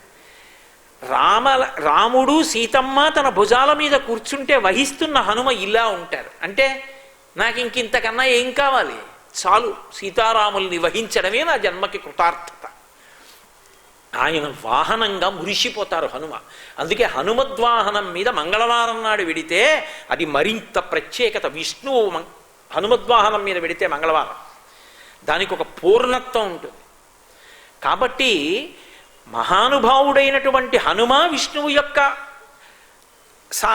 వాహనమే, గరుత్మంతుడు విష్ణువు యొక్క వాహనమే. వాహనమైనటువంటి గరుత్మంతుడిని పరీక్ష చేసింది కద్రువ. ఇప్పుడు మళ్ళీ హనుమని పరీక్ష చెయ్యాలన్నా అలా పరీక్ష పెట్టగలిగినది కద్రువ ఒక్కతే. అందుకే నాగమాత అయినటువంటి సురసని తీసుకొచ్చారు. తీసుకొస్తే ఇప్పుడు దక్ష ప్రజాపతికి ధరణీదేవికి పుట్టినటువంటి కద్రువ కశ్యప ప్రజాపతికి భార్య. అందుకని దక్షుని యొక్క కుమార్తె కనుక దాక్షాయణి. ఆవిడే తరువాతి కాలంలో శాపవశాత్తు రోహిణిగా వచ్చింది. రోహిణిగా వచ్చినా మళ్ళీ పామే పుట్టాలి ఆవిడ కడుపున. అందుకే బలరాముడు పుట్టాడు. బలరాముడు ఎవరు? శేషుడు. శేషుడి యొక్క అంశ. బలము మిగుల కలగ బలభద్రుడని లోక రమణుడగుట చేసి రాముడనియు సతికి పుట్టె గర్భ సంకర్షణంబున సంకర్షణుండనిడి గనుడు సుతుడు అంటారు పోతన గారు భాగవతంలో. అందుకని ఆదిశేషుడే మళ్ళీ బలరాముడిగా వస్తే రోహిణి కడుపున పుట్టాలి. అందుకే ఈ కద్రువయే శాపవశాత్తు మళ్ళీ రోహిణిగా వెళ్ళింది. ఈ రోహిణి వసుదేవుడికి భార్య. వసుదేవుడు ఎవరు? కశ్యప ప్రజాపతి వసుదేవుడిగా వెళ్ళాడు. మళ్ళీ కశ్యప ప్రజాపతి కద్రువలే వసుదేవుడు రోహిణిగా వెడితే బలరాముడు వస్తాడు. అదే దేవకీదేవి కడుపునైతే కృష్ణ భగవానుడు వస్తాడు. కాబట్టి ఈ తత్వాన్ని గ్రహించినటువంటి మహాపురుషుడు హనుమ. అందుకే రాక్షసీ రూపంలో ఎదురుగుండా వచ్చినది సురస నాగమాత మహాతల్లి. తనతో సమానమైన వేగమున్నటువంటి గరుత్మంతునికి పినతల్లి. ఆమె ఎటువంటి భావనతో రానివ్వండి పరీక్షించడానికి, తనకి మాత్రం పినతల్లి. ఎందుకని తనకెలా పినతల్లి అవుతుంది అంటే, తాను బయలుదేరేటప్పుడు తనని తాను గరుత్మంతునిగా భావించారు. సుపర్ణ వివచాత్మానం మేనేశ కపికుంజరహ అన్నారు మహర్షి. తనని తాను గరుత్మంతునిగా భావించుకుని ఎగిరారు. అప్పుడు తనకి కూడా పినతల్లి అవుతుంది. పినతల్లి పూజనీయురాలు. ఆమె తనని పరీక్షించడానికి వచ్చి ఉండొచ్చు, గరుత్మంతుడికి కద్రువ పరీక్ష పెట్టినట్టు. కానీ తనకి మాత్రం పినతల్లి. ధర్మం తప్పకూడదు, నమస్కారమే చెయ్యాలి. అందుకే దాక్షాయణి నమోస్తుతే. ప్రవిష్టోస్మి హితే వక్త్రం దాక్షాయణి నమోస్తుతే. అమ్మా నీ నోట్లోకి ప్రవేశించాను, బయటికి వచ్చాను, తల్లి నీకు నమస్కారం. అంతరాక్షసి రూపంలో వచ్చిన ఆవిడ కూడా అప్పప్ప ఏమి ప్రజ్ఞాశాలిరా. ఒక్క మాట తను ఎందుకు ఎడుతున్నారో చెప్పారు 2-3 వాక్యాల్లో. కుదరదు అమ్మా అయితే నోరు పెంచు అంతే. తర్వాత బయటికి వచ్చి అమ్మా నోట్లోకి రమ్మన్నావు, వచ్చాను, బయటికి వచ్చాను, నమస్కారం దాక్షాయిని. పరవశించిపోయింది ఆ తల్లి. అర్ధసిజ్జై హరిశ్రేష్ఠ గచ్చ సౌమ్య యథాసుఖం సమామయిష్వ వైదేహీం రాఘవేణ మహాత్మన ఆశీర్వచనం చేసి వదిలేసింది. అది ఆయన మాట తీరంటే. నేను మీకు ఇప్పటికి 3 సందర్భాలు చూపించాను. ఏ ఒక సందర్భంలో మాట్లాడినట్టు ఇంకో సందర్భంలో మాట్లాడతారా? ఎక్కడ ఎలా మాట్లాడాలో అలాగే మాట్లాడతారు. అందుకే హనుమని ఉపాసన చేస్తే ఆ మాట అలా మాట్లాడగలిగినటువంటి ప్రజ్ఞ అంకురిస్తుంది తప్ప, ఎక్కడ ఏం మాట్లాడాలో, ఏ సమయంలో ఏం మాట్లాడాలో తెలుసుకోకుండా ఏదో నీకు సాన్నిహిత్యం ఏర్పడింది కదా, పక్కన కూర్చోగలవు కదా, మాట్లాడగలవు కదా, నీకు ఆయన దగ్గర ఆ స్వాతంత్రం ఉంది కదా అని అది నిలబెట్టుకునేటట్టు మాట్లాడాలి తప్ప, అక్కరలేని మాటలు మాట్లాడి అవతల వాళ్ళ మనసు పాడై నువ్వు దూరం అయిపోయేటట్టుగా ఎప్పుడూ ప్రవర్తించకూడదు. మాట్లాడేటప్పుడు అంత జాగ్రత్తగా మాట్లాడాలి. లేకపోతే అనవసరంగా తన స్థానాన్ని తాను పాడు చేసుకున్నవాడు అవుతాడు. హనుమని ఉపాసన చేస్తే ఎవరి దగ్గర ఎలా మాట్లాడాలో, ఎంత మాట్లాడాలో, ఎలా మాట్లాడడం వల్ల గౌరవం వస్తుందో తెలుస్తుంది. కాబట్టి మహానుభావుడు ఆ సురసని దాటిపోయారు, దాటిపోయి ముందుకెళ్ళారు. ఇప్పుడు లంకాపట్టణాన్ని చేరుకున్న తర్వాత ప్రథమ దర్శనం లంక. లంక అంటే తెలుగులో లంకిణి అంటుంటారు. లంకాపట్టణానికి అధిష్టాన దేవతయే ఒక స్త్రీ రూపంలో కనపడుతూ ఉంటుంది. ఆవిడ ప్రారంభంలోనే కనపడింది, ఆయన లోపలికి వెడదాం అనుకునేటప్పటికి కనపడింది. కనపడి ఆయన్ని ఒక చమత్కారమైనటువంటి ప్రశ్నించింది. అది కూడా ఎలాంటి ప్రశ్న చూశారు? విపరీతమైనటువంటి అహంకారంతో ఉండేటటువంటి వాళ్ళు మాట మాట్లాడితే ఎలా ఉంటుందంటే, ఎంత పెళుసుగా ఉంటుందంటే అవతల వాడి మనసు వెంటనే గాయపడుతుంది. అలా మాట్లాడతారు. అలా రాశీభూతమైనటువంటి అహంకారం. కస్త్వం కేనచ కార్యేణ ఇహ ప్రాప్తో వనాలయ కదయ స్నేహయత్వం యావత్ ప్రాణాధరంతితే. ఇది లంక వేసిన మొదటి ప్రశ్న హనుమని. ఎంతున్నారాయన? సూర్యే చాస్తం గతే రాత్రౌ దేహం సంక్షిప్య మారుతి వృషదం చకమాత్ర సన్ బభూవ అద్భుత దర్శన అన్నారు వాల్మీకి మహర్షి. ఆయన తన శరీరాన్ని కుంచేసి పిల్లి పిల్లంత అయిపోయి ఉన్నారు. పిల్లి పిల్లంత కోతి పిల్లది, చిన్ని కోతి పిల్ల రూపంలో వచ్చారు. ఆ కోతి పిల్లతో మాట్లాడడానికి అంత అహంకారమా? కస్త్వం కేనచ కార్యేణ ఇహ ప్రాప్తో వనాలయ కథయ స్నేహయత్వం యావత్ ప్రాణాధరంతితే. ఎవరివే కోతి? అడవిలో ఉండవలసిన దానివి లంక దగ్గరికి ఎందుకు వచ్చావు? చంపి అవతల పారేస్తాను ప్రాణాలు ఉండగా నిజం చెప్పు. ఎందుకంత వ్యగ్రత అంటే అర్థం ఉండదు కొంతమంది మాటలకి. ఆయన చాలా చమత్కారంగా మాట్లాడతారు. అన్ని వేళలా ఒకలా ఉండదు ఆయన మాట్లాడితే. ఆయన ఎంత అందంగా అడిగారంటే, కాం త్వం విరూపనైనా పురద్వారేవ తిష్టసి కిమర్థం చాపిమాం వృద్ధ్వా నిర్భత్స యశిదారుణ అన్నారు. వికృతమైనటువంటి కళ్ళున్నదానా, వికారమైన ముఖమున్నదానా, నువ్వెవరేవు? అంతఃపురం మొదట్లోనే కనబడ్డావు, ప్రాకారం మొదట్లో. కాం స్వం విరూపనైనా పురద్వారేవ తిష్టసి, ఇక్కడ ద్వారం దగ్గరే కనబడ్డావా? నువ్వెవరు? అహం రక్షసరాజస్య రావణస్య మహాత్మన ఆజ్ఞా ప్రతీక్షా దుర్ధర్ష రక్షామి నగరీమిమాం. నేను ఈ లంకకంతటికి కూడా అధిష్టాన దేవతని, లంకని కాపు కాస్తూ ఉంటాను. అడిగావు కాబట్టి చెప్పాను. కోతి ఎందుకు వచ్చావు? ఏం చేద్దామని వచ్చావు? నేనే ఉంది కోతి పిల్లని కిచకిచలాడుతూ ఉంటాను, అడవిల్లో తిరుగుతూ ఉంటాను. ఏవో పెద్ద పెద్ద బురుజులు కనపడుతున్నాయి, ముఖద్వారాలు కనపడుతున్నాయి, కోటలు కనపడుతున్నాయి, చెట్లు కనపడుతున్నాయి. ఒక్కసారి నువ్వు అనుమతిస్తే లోపలికి వెళ్ళి అలా ఇలా తిరిగి ఆ లంకాపట్టణం చూసి వెళ్ళిపోతాను, అందుకు వచ్చాను. అలా వెడదాం అనుకుంటున్నావే? చంపి అవతల పారేస్తానని చెయ్యెత్తింది. ఆయన వెంటనే చెయ్యెత్తింది కదా అని ఆయనకున్నటువంటి బలపౌరుషాలకి ఓ గుద్దు గుద్దారనుకోండి, ఓ 50 కేజీల మాంసం ముద్ద అయిపోతుంది అది. ఆయన ఏం అలా తొందరపడి కొట్టరు. ఆయన వెంటనే తథ క్రోధయామాస వామహస్తస్య శౌంగుళీహి. హనుమాన్ క్రోధమూర్ఛిత. చాలా కోపం వచ్చింది. కుడి చేత్తో కొడితే చచ్చిపోతుంది ఆడది, తప్పు. ఏదో అది మాట్లాడిందని కొట్టడం ఏమిటి? కొంచెం ఒళ్ళు దగ్గర పెట్టుకునేటట్టు చేస్తే చాలు. అందుకని ఎడంచేతి పిడికిలి బిగించి ఓ గుద్ది ఇలా గుద్దారు. ఢామ్మని కింద పడిపోయి కనుగుడ్లు తేలేసింది. నాకు గుర్తొచ్చింది చతుర్ముఖ బ్రహ్మగారు ఇచ్చిన వరం. ఏనాడు ఒక వానరం చేతిలో నువ్వు ఓడిపోతావో ఆనాడు లంకకి చేటు దాపురించిందని మొదలు. కాబట్టి రావణాసురుడు సర్వనాశనమయ్యే కాలం సంప్రాప్తమైంది. లోపలికెళ్ళు, యథేచ్ఛగా సీతమ్మని వెతుక్కో, ద్వారం తెరిచింది. కానీ ఆయన నిన్న మీతో మనవి చేసే మహాబుద్ధిశాలి. ఆయన రాజద్వారంలోంచి వెళ్ళరు, శత్రుపురంలోకి వెడుతున్నారు. అందుకే అద్వారేణ మహాబాహు ప్రాకారమపి పిప్లువే ప్రవిశ్య నగరీం లంకాం కపిరాజ హితంకర. ఆయన ఆ గోడ పట్టుకుని దూకి లంకాపట్టణంలోకి వెళ్ళి చక్రీధబాదం సవ్యంచ శత్రువునాం సతమూర్ధని ఎడంకాలు పెడతారు. ఎందుకంటే శత్రువు యొక్క తల మీద పాదం పెట్టినట్టు పెట్టి అన్వేషణం ప్రారంభించారు.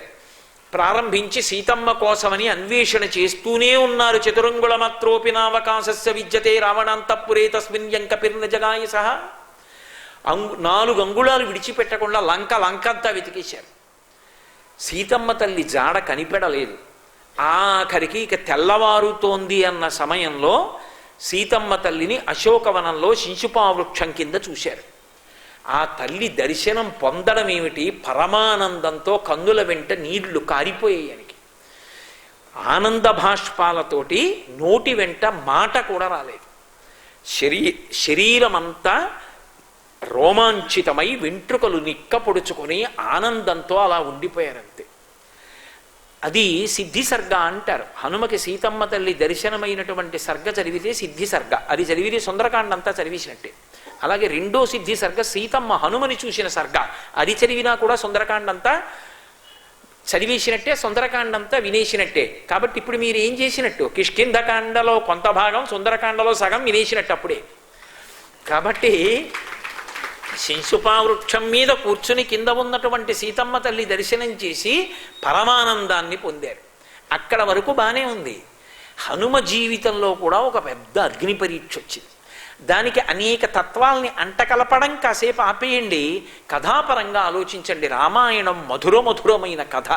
దాన్ని అనేక రకాల కళ్ళజోళ్ళు పెట్టుకుని చూడడం కన్నా రామాయణాన్ని మధురమైన కథగా విని కథగా చదువుకుంటే చాలు, అద్భుతం. అసలు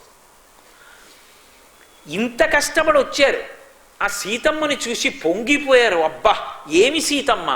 ఇప్పటి వరకు రాముడు ఒక్కడే తెలుసు హనుమకి, రాముడి గురించి పొంగిపోయేవారు.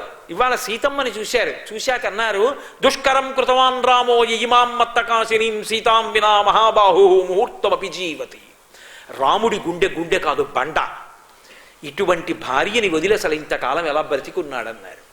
సీతాదర్శనం అయిన తర్వాత మా అమ్మ దర్శనంతో అంత పులకాంకితులైపోయారు. అయిపోయిన తర్వాత పెద్ద పరీక్ష వచ్చింది ఆయనకి.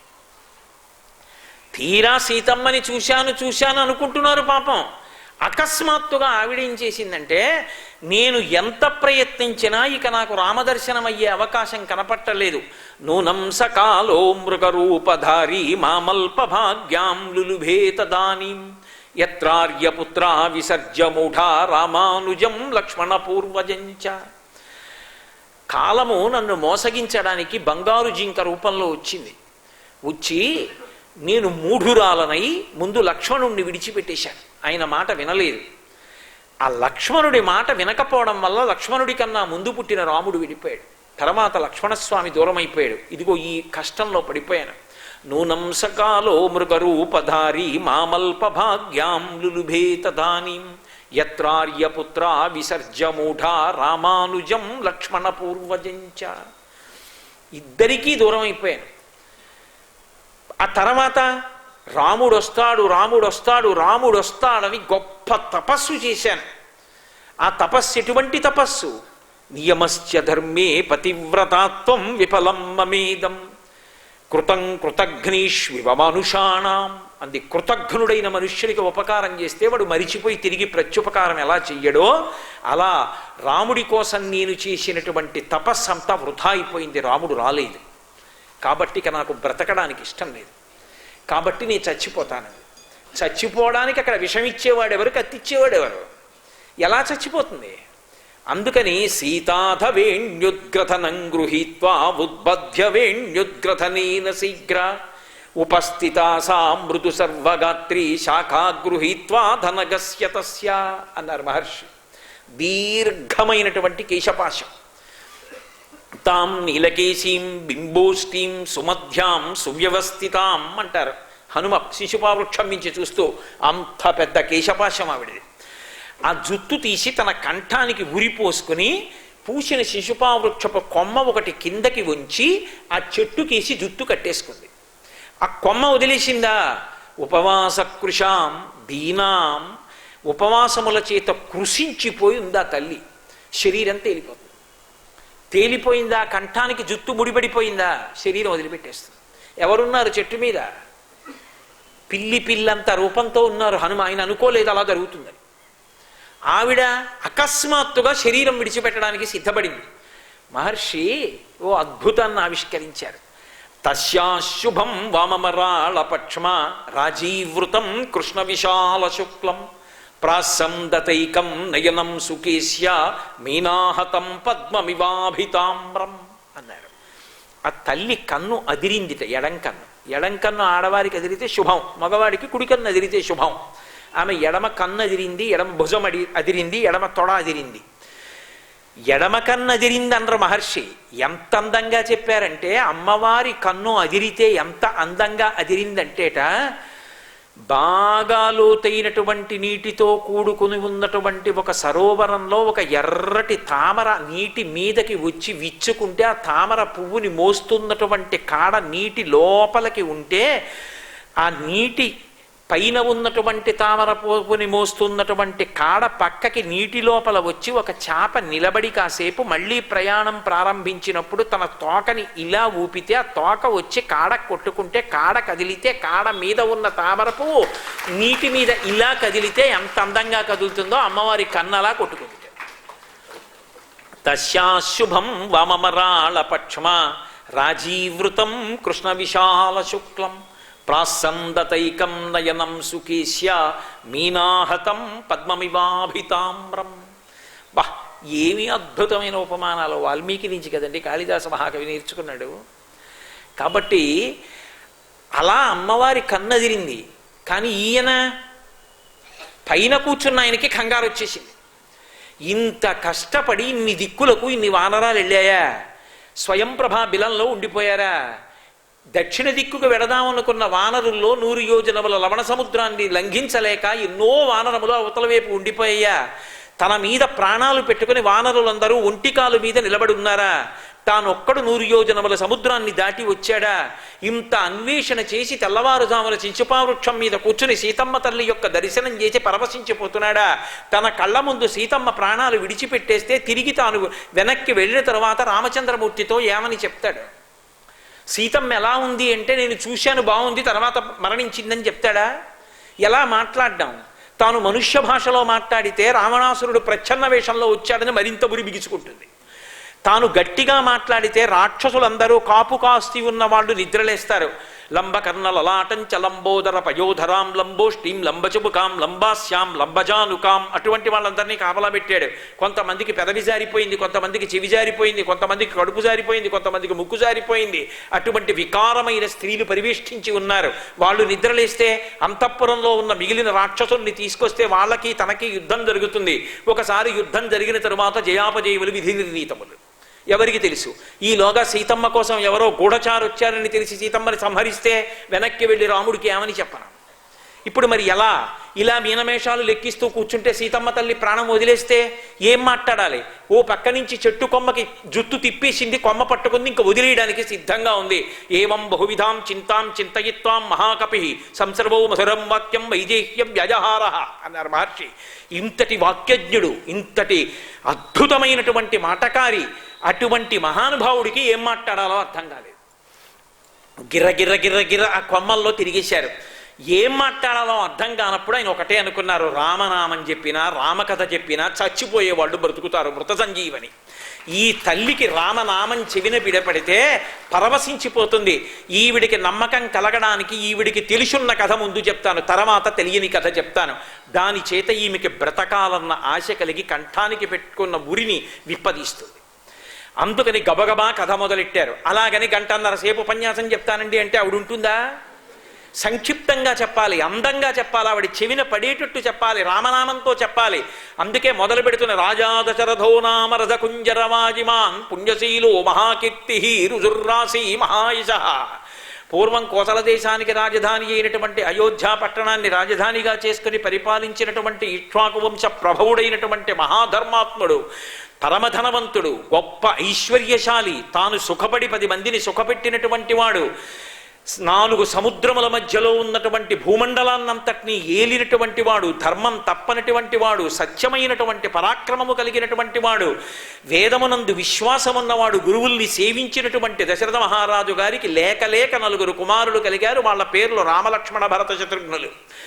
ఆ రామలక్ష్మణ భరత శత్రుఘ్నులలో పెద్దవాడైనటువంటి రామచంద్రమూర్తి తండ్రి యొక్క ఆజ్ఞ పాటించి ఆయనని సత్యమునందు నిలబెట్టడం కోసమని 14 సంవత్సరాల అరణ్యవాసానికి బయలుదేరి వెళ్ళిపోతున్నప్పుడు నీ వెంట వస్తానని వెంటపడినటువంటి భార్య అయిన సీతమ్మని ఒక్కదాన్ని విడిచిపెట్టి వెళ్ళలేక తనతో పాటు తన భార్య అయిన సీతమ్మని తమ్ముడైన లక్ష్మణస్వామిని తీసుకుని అరణ్యవాసానికి వెడితే ఒక బంగారు జింకని పంపి సీతమ్మని మోసగించి ఆమె దృష్టిని ఆకర్షింపజేసి రామచంద్రమూర్తి బంగారు జింక కోసం వెళ్ళినప్పుడు లక్ష్మణస్వామి దూరంగా వెళ్ళగా చూసి రావణాసురుడు అనబడేటటువంటి 10 తలలు కలిగినటువంటి భయంకరమైన రాక్షసుడు సీతమ్మ తల్లిని అపహరించి తీసుకొచ్చి కాంచనలంకలో చించుపా వృక్షం కింద బంధీకృతురాల్ని చేస్తే అక్కడ రామచంద్రమూర్తి అరణ్యంలో ముందుకి ప్రయాణం చేసి పంపాతీరానికి చేరుకుని వానరరాజు అయినటువంటి సుగ్రీవుడితో సంధి చేసుకుని ఆ సంధిలో ఉన్నటువంటి నియం ప్రకారం వాలిని ఒక్క బాణంతో కొట్టి సంహరించి సుగ్రీవుడికి పట్టాభిషేకం చేస్తే సుగ్రీవుడు రామచంద్రమూర్తికి ఇచ్చిన మాట ప్రకారంగా శరత్కాలం వచ్చిన తరువాత అన్ని దిక్కులకి సీతమ్మ జాడ కోసమని వానరములను పంపిస్తే కొన్ని కోట్ల వానరములు భూమి మీద నీటిలో గాలిలో వెతుకుతుంటే దక్షిణ దిక్కుకు వచ్చినటువంటి అంగదుని నాయకత్వంలో వచ్చిన కొన్ని కోట్ల వానరములలో ఒకడనైన నేను నిన్న రాత్రి 100 యోజనముల సముద్రాన్ని దాటి లంకనంతటిని వెతికి ఈ అశోకవనానికి వచ్చి చించుపావృక్షం మీద కూర్చొని ఇవాళ తెల్లవారుధామన యథారూపాం యథావర్ణాం యథాలక్ష్మీం చ నిశ్చితాం అస్రౌషం రాఘవస్యాహం సేయమాసాదితామయా. రామచంద్రమూర్తి సీతమ్మ ఎటువంటి కాంతితో ఎటువంటి నగలతో ఎటువంటి బట్టతో ఎలా ఉంటుందని చెప్పాడో అటువంటి సీతమ్మ యొక్క దర్శనాన్ని పొంది కృతకృత్యుడనయ్యాను అని ఆపేశారు. వింది సీతమ్మ, అబ్బా ఎన్నాళ్ళకి రామకథ వినపడింది, ఇది సత్యం. ఎందుకంటే తనకి తెలుసున్న కథ కొంత, తెలియని కథ కొంత. తెలుసున్న కథ యథార్థంగా కనపడుతోంది కాబట్టి మిగిలినది సత్యం. అంటే రాముడు తన కోసం అన్వేషిస్తున్నాడు, తన జాడ కోసం ప్రయత్నిస్తున్నాడు. పరవశించిపోయింది తల్లి. ఎప్పుడైతే ఆవిడ ఆనందాన్ని పొందేసిందో వేసుకున్నటువంటి ఉరి వదులు చేసేసి బ్రతకాలనేటటువంటి కోరిక తల్లికి పుట్టగానే ఇప్పుడు నేను రామాయణం అంతా ఎక్కడ చెప్పగలను, ఏదో విహంగ వీక్షణం చేస్తాను తప్ప ఎంత అందంగా మాట్లాడతారో అమ్మా. సురాణాం వా నాగగంధర్వ రక్షసాం యక్షాణాం కిన్నెరాణాం వా కాంత్వం భవసి శోభనే రావణేన జనస్థాన సీతా బలాత్ అపహృతా ఇది సీతాత్మసి భద్రం తే తన్మమా చక్షపృచ్ఛత. అమ్మా నిజం చెప్పమ్మా, నువ్వు దేవతలకి చెందినదానివా, రాక్షసులకు చెందినదానివా, యక్షులకు చెందినదానివా, గంధర్వ కిందిన కింపురుషాదులకు చెందినదానివా, వశిష్ఠుడి మీద అలిగి వచ్చినటువంటి అరుంధతివా, అగస్త్యుని మీద కోపమొచ్చి వచ్చిన లోపాముద్రవా, శచీదేవివా? అమ్మా నీవు దేవకాంతవు కావు అనడానికి ఉదాహరణ నీ అరికాళ్ళు నేలను తాకుతున్నాయి. అమ్మా నువ్వు బాగా నిట్టూరుస్తున్నావు. నీ ఒంటి మీద ఉన్న నగల నీవు ఏ నగలు పెట్టుకోలేదో ఆ నగలు ఈ పైన శిశుపా వృక్షం మీద మూట కట్టి పెట్టావు. నువ్వు చాలా కాలం కొన్ని నగలు పెట్టుకున్నావనడానికి గుర్తు ఆ నగలు పెట్టుకున్న చోట్ల ముద్రలు పడి ఉన్నాయి. అమ్మా నీ యొక్క లక్షణాలు చూస్తే నువ్వు రాజకాంతలా కనపడుతున్నావు. అమ్మా నువ్వు కానీ జనస్థానంలో రావణాసురుడు అపహరించి తీసుకొచ్చినటువంటి మా తల్లి అయిన జానకీదేవి కావు కదా అని అడిగారు. ఆ తల్లి పరవశించిపోయింది. పృథివ్యారాజసింహానాం ముఖ్యస్య విదితత్మనః స్నుషా దశరథస్యాహం శత్రుసైన్య ప్రతాపినః ద్వైతా జనకస్యాహం వైదేహస్య మహాత్మనః సీతాచనామనామ్యాహం భార్యా రామస్య ధీమతః. ఇన్నాళ్ల తర్వాత ఇప్పుడు చెప్పింది అవునయ్యా, నేను దశరథ మహారాజు గారి కోడల్ని, జనక మహారాజు గారి కూతుర్ని, రామచంద్రమూర్తి ఇల్లాలిని, సీత అని పేరు కలిగినటువంటి దాన్ని నేని. సంతోషపడిపోయి శిరస్యంజలి మాథాయ తల మీద ఇలా 2 చేతులు పెట్టి నమస్కరిస్తూ కిందకొచ్చారు. కిందకొస్తుంటే రావణాసురుడే వచ్చాడనుకుని తల్లి మూర్ఛపోయి మళ్ళీ లేచింది. లేచి ప్రశ్నలు అడిగింది ఆవిడ. ఏం మామూలు విషయం అండి, అగ్ని పరీక్ష పెట్టింది హనుమకి. నీకు రాముడు బాగా తెలుసు అంటున్నావు, నరాణాం వానరాణాం వా ఎలా ఎక్కడ కలుసుకున్నారు వానరులు నరులు? అసలు మీ ఇద్దరికీ కథమాసీత్ సమాగమ, మీ ఇద్దరూ కలుసుకోవడానికి తగిన సందర్భం ఎందుకు కుదిరింది? యాని రామస్య లింగాని లక్ష్మణస్య చ వానర తాని భూయస్ సమాచక్ష్వా నమాం శోక సమావిశేత్. ఏది నాకు రాముడు తెలుసు లక్ష్మణుడు తెలుసు అంటున్నావు? రాముడు ఎలా ఉంటాడో లక్ష్మణస్వామి ఎలా ఉంటాడో నాకు అంగప్రత్యంగములను వర్ణిస్తూ పాదముల దగ్గర నుంచి తల వరకు చెప్పు చూస్తాను. ఇప్పుడు హనుమ చెప్పేటటువంటి మాటల చేత తల్లి 10 నెలల నుంచి పడుతున్నటువంటి కష్టం మర్చిపోవాలి. అంత గొప్పగా చెప్పాలి. అలాగని అబద్ధాలు చెప్పకూడదు. ఏమి మాట్లాడారండి మహానుభావుడు. అమ్మా రామచంద్రమూర్తి గురించి చెప్పమంటే ఏం చెప్పమంటావమ్మా? మహానుభావుడమ్మా. రామ కమలపత్రాక్ష సర్వసత్వమనోహర రూపదాక్షిణ్య సంపన్న ప్రసూత జనకాత్మజే. అమ్మ రాముడు కమలపత్రాక్ష, రాముడి కళ్ళే కళ్ళమ్మ. రాముడి వంక చూసిన వాళ్ళకి కళ్ళు తిప్పుకోలేరమ్మా. ఎంత అందమైన కళ్ళమ్మా. పుంసాం మోహన రూపాయ పుణ్య శ్లోకాయ మంగళం. పురుషులు మోహిస్తారమ్మా ఆయన్ని, అంత అందగాడమ్మా. రామ కమలపత్రాక్ష సర్వసత్వమనోహర రూపదాక్షిణ్య సంపన్న. పైకి అందంగా ఉండి లోపల కుళ్ళు బుద్ధులు ఉన్నవాడు కాడమ్మా. పైకి ఎంత అందగాడో లోపల అంత సౌందర్య రాశి, అంత దయార్ద్ర హృదయుడు. ప్రసూతో జనకాత్మజే, ఇవి మధ్యలో నేర్చుకున్నవి కాదమ్మా, పుట్టుకతో వచ్చే రాముడికి తల్లి నీకు అంతే. ప్రసూతో జనకాత్మజే తేజసాదిత్య సంకాశ క్షమయా పృథివీ సమః బృహస్పతి సమో బుద్ధ్యా యశసా వాసవో సమః. అమ్మా రాముడి గురించి ఏం చెప్పమంటావమ్మా? సూర్యుడు ఎటువంటి తేజస్సుతో ఉంటాడో రాముడు అటువంటి తేజస్సుతో ఉంటాడు. తేజసాదిత్య సంకాశ క్షమయా పృథివీ సమః. భూమికి ఎంత ఓర్పో రాముడికి అంత ఓర్పు. భూమి యొక్క కుమార్తెవి కాబట్టి నీకంత ఓర్పు. తల్లి క్షమయా పృథివీ సమః బృహస్పతి సమో బుద్ధ్యా. బృహస్పతి ఎంత బుద్ధిమంతుడో రామచంద్రమూర్తి అంత బుద్ధిమంతుడు. బృహస్పతి సమో బుద్ధ్యా యశసా వాసవో సమః. ఇంద్రుడు ఎంత కీర్తివంతుడో రామచంద్రమూర్తి అంతటి కీర్తివంతుడమ్మా. యదుర్వేద వినీతశ్చ వేద విద్భిః సుపూజితః ధనుర్వేదీ చ వేదేషు వేదాంగేషు చ నిష్ఠితః. అమ్మ రాముడు యజుర్వేదంలో పుట్టాడమ్మా. యజుర్వేదం బాగా తెలుసున్నవాడు, వేదములు వేదాంగములు ఉపవేదములు ఇవన్నీ చదువుకున్నవాడు, ధనుర్వేదం బాగా తెలుసున్నవాడు, బ్రహ్మాస్త్రం తెలుసుకున్నవాడు, మహానుభావుడు, ఎన్నడూ ధర్మం తప్పనివాడు. రక్షిత జీవలోకస్య ధర్మస్య పరిరక్షిత రక్షిత స్వస్య ధర్మస్య స్వజనస్య చ రక్షిత. ఎన్నడూ తన ధర్మం తప్పడు, ఇతరుల ధర్మం పాడు చెయ్యకుండా చూస్తూ ఉంటాడు. ధర్మాత్ములైన వారిని నిరంతరం కాపాడుతుంటాడు. అటువంటి మహానుభావుడమ్మా. ఏం చెప్పమంటావు రాముడి గురించి? రామో భామిని లోకస్య చాతుర్వర్ణస్య రక్షిత మర్యాదానాంచ లోకస్య కర్తా కారయితా చ సహా. అమ్మా రాముడు మర్యాదా పురుషోత్తముడమ్మా. రాముణ్ణి చూసి మర్యాద నేర్చుకోవాలి లోకం, అలా ప్రవర్తించేవాడమ్మా అని త్రిస్తరలింభశ్చ త్రిశుచోన్నత త్రితామ్ర త్రిశుచ స్నిగ్ధ గంభీరస్త్రిషు నిత్యశ అని ఆపాదమస్తకం అరికాళ్ల దగ్గర నుంచి తల వెంట్రుకల వరకు ఏ ఒక్క అవయవాన్ని విడిచిపెట్టకుండా రామలక్ష్మణులు ఇద్దరూ ఎలా ఉంటారో అంగ ప్రత్యంగములతో వర్ణించి చెప్పేశారు. అది ఉపాసన అంటే. పూజామందిరం ఇంట్లో ఉండడం కాదు, ఇక్కడ ఉండాలి. అరికాళ్ల దగ్గర నుంచి తల వరకు చూడగలగాలి కళ్ళు మూసుకుంటే. అలా చెప్తే అబ్బా సీతమ్మ ఎంత సంతోషపడిపోయిందో. ఇన్నాళ్ళు కళ్ళ వెంట నీళ్లు కారి కారి కారి కారి ఆఖరికి పవిట కొంగంతా తడిసిపోయినటువంటి నా తల్లి సుందరకాండలో అంత సంతోషాన్ని అనుభవించింది హనుమ యొక్క మాటల చేతనే. అది హనుమ చేసినటువంటి మహాద్భుతం. తన మాటల చేత అంత శోకంలో ఉన్న సీతమ్మని సంతోషపెట్టారు. తాను ఇంత గొప్ప పని చేశానని పొంగిపోలేదు. వానరోహం మహాభాగే దూతో రామస్య ధీమతః రామనామాంకితం చేదం పశ్య దేవ్యంగుళీయకం ప్రత్యయార్థం తమానీతం తేన దత్తం మహాత్మన సమాస్విషి భద్రం తే క్షీణ దుఃఖ ఫలాహ్యసి. దానికోసం వింటారు సుందరకాండ, ఆ శ్లోకం కోసం. వానరోహం మహాభాగే, నేను కోతినమ్మా అన్నారు. ఏమి వినయం! వానరోహం మహాభాగే దూతో రామస్య ధీమతః, ధీమంతుడైన రామచంద్రమూర్తి యొక్క దూతనమ్మ. నీకు ఆశ్వాసం కల్పించడానికి అభిజ్ఞానంగా రామచంద్రమూర్తి తన ఉంగరాన్ని పంపించారమ్మా. అమ్మాయి ఉంగరాన్ని తీసుకో తల్లి, ఇవాల్టితో నీ కష్టాలు పోయాయి, ఇక నీకు ప్రశాంతత సంతోషం ప్రారంభమయ్యాయి, పుచ్చుకోమ్మా అని చేతిలో పెట్టారు. గృహీత్వా ప్రేక్షమాణాసా భర్తుక్కర విభూషణం భర్తార వివ సంప్రాప్త జానకీ ముదితాభవత్ అన్నారు మహర్షి.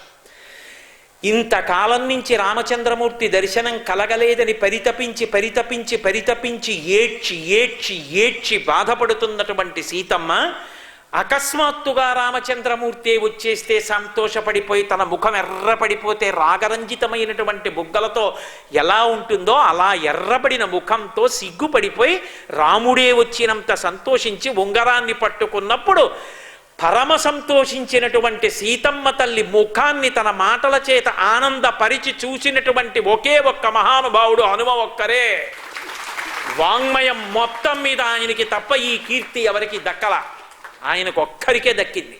ముట్టుకోలా, కంటి నీళ్లు తుడవలా, కానీ ఆయన మాటల చేత అంతట స్వాంతన కల్పించారు, అంత శాంతి కల్పించారు సీతమ్మకి.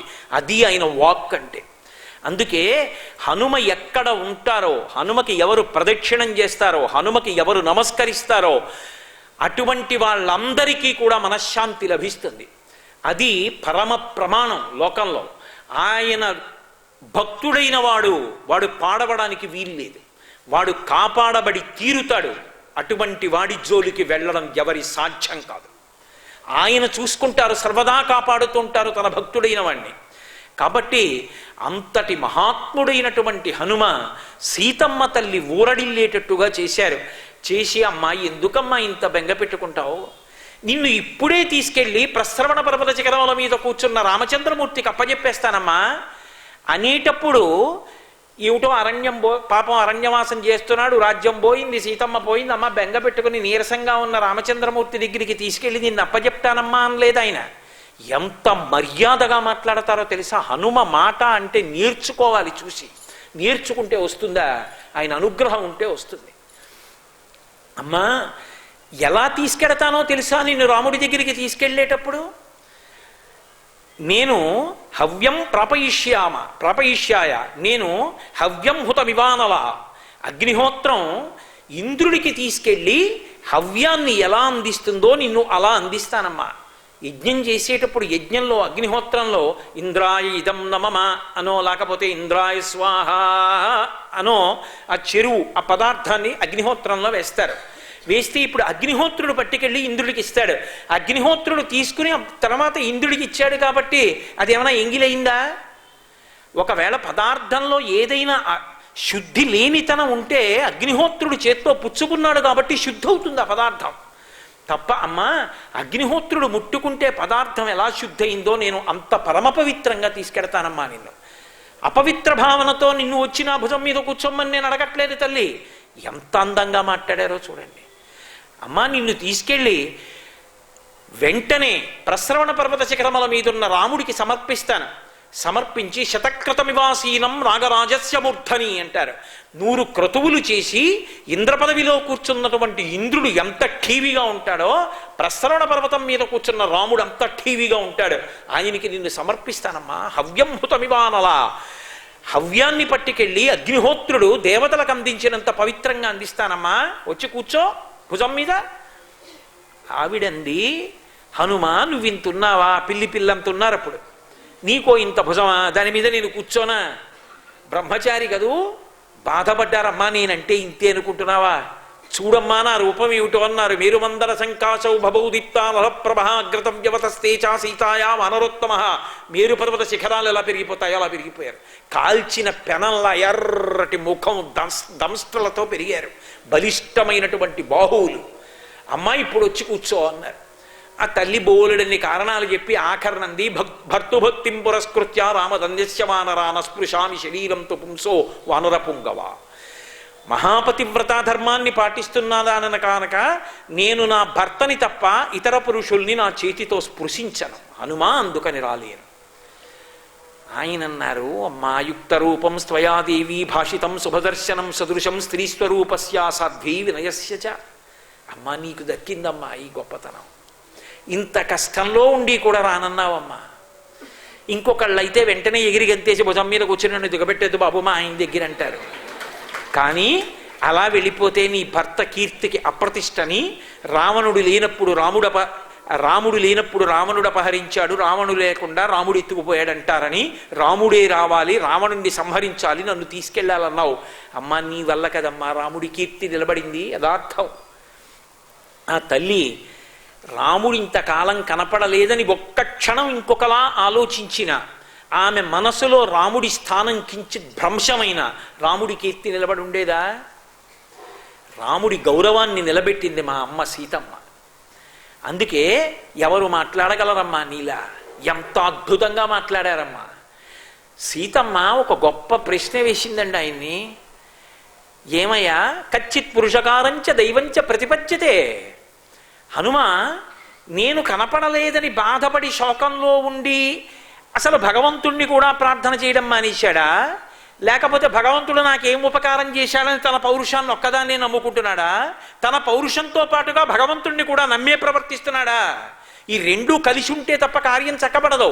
తన పౌరుషంతో తానుంటూ భగవంతుణ్ణి కూడా ప్రార్థన చేస్తున్నాడా రాముడు? నాకు చెప్పు. కౌసల్య పక్కన లేకపోయినా, సుమిత్ర లేకపోయినా, కైకమ్మ లేకపోయినా, దశరథుడు లేకపోయినా, భరతశత్రుఘ్నులు లేకపోయినా, లక్ష్మణస్వామి లేకపోయినా, రాజ్యమే పోయినా, జటాయువు మరణించినా రాముడు తట్టుకుంటాడు. పక్కన నేను లేకపోతే రాముడు తట్టుకోలేడు. నా ఎందంత ప్రేమ. ఇన్ని నెలలుగా నేను పక్కన లేనని రాముడి శోకం చేత వివశుడయ్యాడా? ఎలా ఉన్నాడయ్యా? లేక నన్ను మరిచిపోయి సీతమ్మ కనపడలేదని అనుకుంటున్నాడా? ఇది చాలా పెద్ద ప్రశ్నిస్మండి. ఒక ఆడది బాగా కోరుకునేది ఏమిటంటే, ఇన్ని నెలలైపోయినా అమ్మా ఇంకా నువ్వు కనపడలేదని అని ఇంకొకలా వచ్చిందనుకోండి. ఎందుకంటే దక్షిణ నాయకత్వం, రాజులు ఇంకొకరిని వివాహం చేసుకోవచ్చు. ఆయనేం అందం తక్కువవాడా, పౌరుషం తక్కువవాడా? గుండెల్లో ఎంతైనా భార్యగా ఒక చిన్న ములుకు గుచ్చుకుంటూనే ఉంటుంది. అసలు రాముడు ఎలా ఉన్నాడు ఇప్పుడు? అది చెప్పేటప్పుడు జవాబు లేదమ్మా, రాముడు నీ గురించే ఎంత బెంగ పెట్టుకున్నాడో అన్న. నిజమేనా? నిజమేనా? నిజమే చెప్తున్నావా? ఆ బేలతనంలో ఒకటికి 10 మాటలు అడుగుతారు. ఆ ప్రశ్న ఇన్ని మాటలు చెప్పండి, ఆశ్వాసము కలగదు. ఎంత గొప్పగా మాట్లాడారో తెలుసా అండి? మా స్వామి హనుమ తప్ప ఎవరు మాట్లాడగలరు అలా? దానికి జవాబు చెప్పే ముందు శిరస్యంజలి మాధాయ హనుమాన్ భీమ విక్రమ, తల మీద అంజలి ఘటించి వాక్యముత్తరమబ్రవీత్, జవాబు చెప్తూ ఆయన అన్నారు, రాముడు ఇలా ఉన్నాడు అనలేదు. మలయేన చ వింధ్యేన మేరుణా మందరేణ చ దర్భురేణ చ తే దేవి శపే మూలఫలేన చ అన్నారు. అమ్మా, నేను తిరిగేవి పర్వతాలు. నేను తిరిగే పర్వతాలైనటువంటి మలయ పర్వతం మీద ఒట్టు, మేరు పర్వతం మీద ఒట్టు, మందర పర్వతం మీద ఒట్టు, దుర్ధర పర్వతం మీద ఒట్టు. అమ్మా, నేను తినే కాయలు పళ్ళ మీద ఒట్టు, నేను తాగే నీళ్ల మీద ఒట్టు. నేను నీకు యథార్థం చెప్తున్నానమ్మా. నిత్యం ధ్యానపరో రామో నిత్యం శోకపరాయణ నైవ దంశాన్న మశకాన్న కీటాన్న సరీసృపాన్. అమ్మా, రాముడు రోజు సీతా సీతా సీతా సీతా అని తలుచుకుంటూనే ఉంటాడు. అమ్మా, రాముడు కడుపు నిండా అన్నం తిని ఎన్నాళ్ళయిందో, రుచికరమైన పదార్థాలు తింటలేదమ్మా. గుహలో నీ గురించే ఆలోచిస్తూ పడుకుంటాడు. నైవ దంశాన్న మశకాన్న కీటాన్న సరీసృపాన్. పాములు పాకి వెళ్ళిపోతుంటాయి, గమనించుకోడు. తేళ్లు పాకుతాయి, గమనించడు. జిర్రులు పాకుతాయి, గమనించడు. ఎప్పుడూ నిన్నే తలుచుకుంటూ ఉంటాడమ్మా. నిజమేనా అని ఇంకా అడుగుతుందా? అది ఆయన జవాబు చెప్పే తీరంటే. ఎంత మురిసిపోయి ఉంటుందంటారు సీతమ్మ. అందుకే మహర్షి ఒక అద్భుతమైన మాట అన్నారు. హనుమ వెళ్ళి మాట్లాడిన తర్వాత సీతమ్మ ఎలా ఉన్నది అన్నదాని గురించి చెప్తూ ఒక మాట అంటారు. సారామ సంకీర్తన వీత శోక రామస్య శోకేన సమాన శోక శరన్ముఖే సాంబుదశేష చంద్ర నిషేవ వైదేహ్య సుతా బభూవ అన్నారు. వర్షాకాలం వచ్చి అయిపోయి శరత్కాలం వచ్చిన తరువాత ఇంకా కొద్దిగా తెల్లటి మబ్బులు కనపడుతుంటాయి. కొద్దిగా ఇక నీరు లేని నీరున్న నల్ల మబ్బులంటిది కాదు, తెల్ల మబ్బులు ఇంకా కొద్దిగా అక్కడక్కడా కనపడినట్టు సీతమ్మకి కొద్దిగా శోకం ఉందిట. ఏమిటి శోకం? అయ్యో, నా కోసం ఆయన ఏడుస్తున్నారే అని ఏడుస్తోంది తప్ప ఇప్పుడు రాముడు లేడేమో అని ఏడవడం మానేసిందిట. రాముడు రాడేమోనని ఏడవడం మానేసిందిట. రాముడు వస్తాడు, నన్ను తీసుకెళ్ళిపోతాడు, లోపల సంతోషం. మరి ఇంకా ఏడుపెందుకో అంటే, అయ్యో నా కోసం ఆయన ఏడుస్తున్నారే అని ఏడుస్తోందిట. ఎవరు ఈ శాంతినిచ్చినవాడు? ఎవరు దీనికి కారకుడు? హనుమ. అందుకే ఆయన పేరు చెప్పినా, ఆయన గురించి చెప్పినా సభలోకి మీరు అడగకపోయినా వచ్చి కూర్చుని మురిసిపోయే వాళ్ళు ఎవరో తెలుసా? సీతారాములు. పొంగిపోతారు. మా బిడ్డల గురించి చెప్పుకుంటున్నారు ఇక్కడ, మా బిడ్డల గురించి వింటున్నారు ఇక్కడ. వాళ్ళిద్దరూ కూర్చుని సకల అభ్యున్నతులను కటాక్షిస్తారు. అందుకే హనుమద్వైభవం అంటే హనుమద్వైభవమే. అబ్బో, నేను ఇలా ఆయన వాగ్వైభవం గురించి చెప్తే దానికి అంతే ఏముంటుంది? ఏదో అన్నం అంతా తినాలా, ఓ మెతుకు రుచి చూపించడం తప్ప. అలాగని అన్ని వేళలా ఆయన కంఠం ఇంత సరసంగా ఏముండదు. ఆయన మాట్లాడవలసి వస్తే, రాయబారం చెప్పవలసి వస్తే అలా ఉంటుంది. త్రినుపాయానతిక్రమ్య చతుర్దభిహ విద్యతే అంటారు. ఈ రావణుని యొక్క దర్శనం చెయ్యాలి, కొద్దిగా మంచి మాటలు చెప్పి వెళ్ళిపోవాలి. లేకపోతే రేపు పొద్దున్న రావణుడికి ఓ మాట చెప్పి రాకపోయావా అని నా ప్రభు అంటే, అందుకని అది కూడా పూర్తి చేస్తాను. అసలు పెద్ద కార్యం సీతమ్మ దర్శనం అయిపోయింది. అదే ఉంది. అల్పశేషమిదం కార్యం, చిన్న పని. ఆ రావణుణ్ణి చూడాలి. అశోకవనం భంజిస్తే చాలు, వాడే పట్టుకెడతాడు. అశోకవనాన్ని భంజించారు, తీసుకెళ్లారు, ఎదురుగుండా నిలబెట్టారు. ఎవరు? హనుమని బంధీకృతుండి చేసి నిలబెట్టారు. ఆయన నిజంగా బంధనంలో ఉంటారా? తన ప్రభువు కార్యం తీర్చడం కోసమని, రావణాసురుడికి 4 మంచి మాటలు చెప్పడం కోసమని అవసరం లేకపోయినా అంత కష్టాన్ని కోర్చారు మహానుభావుడు. అది ఆయన యొక్క భక్తి, ఆయన స్వామి భక్తి. కట్టి తీసుకెళ్ళి నిలబెడితే ఎదురుగుండా రావణాసురుడు కూర్చున్నాడు. మనసులో పక్షపాతం లేని ఆలోచన అంటే అలా ఉంటుంది. ఎదురుగుండా కనపడిన రావణాసురుడు నల్లటి శరీరం, మినుముల పోగులా ఉన్నాడు. పాల సముద్రాన్ని చిలికితే వచ్చిన నురుగులాంటి బట్ట, మంచి పట్టుబట్ట కట్టుకున్నాడు. అంత మంచి పట్టుబట్ట కట్టుకుని కూర్చున్నటువంటి రావణాసురుడు మెడలో ఎన్నో హారాలు వేసుకుంటే నల్లమబ్బు మీద ఎగురుతున్న కొంగల బారులా ఉంది. ఇన్ని పెట్టుకుని కూర్చునుంటే అక్కడ నా అన్నవాడు ఎవరైనా ఉన్నాడా హనుమకి? ఆయన గుక్కెడు మంచినీళ్లు తాగారని ఉందా రామాయణంలో? పట్టెడు అన్నం తిన్నారని ఉందా రామాయణంలో? లేదు. కానీ మహానుభావుడి గొప్పతనం ఎక్కడుందంటే మంచిని మంచిగానే చూస్తారు తప్ప కలగలిపి ఒక్కలా మాట్లాడరు.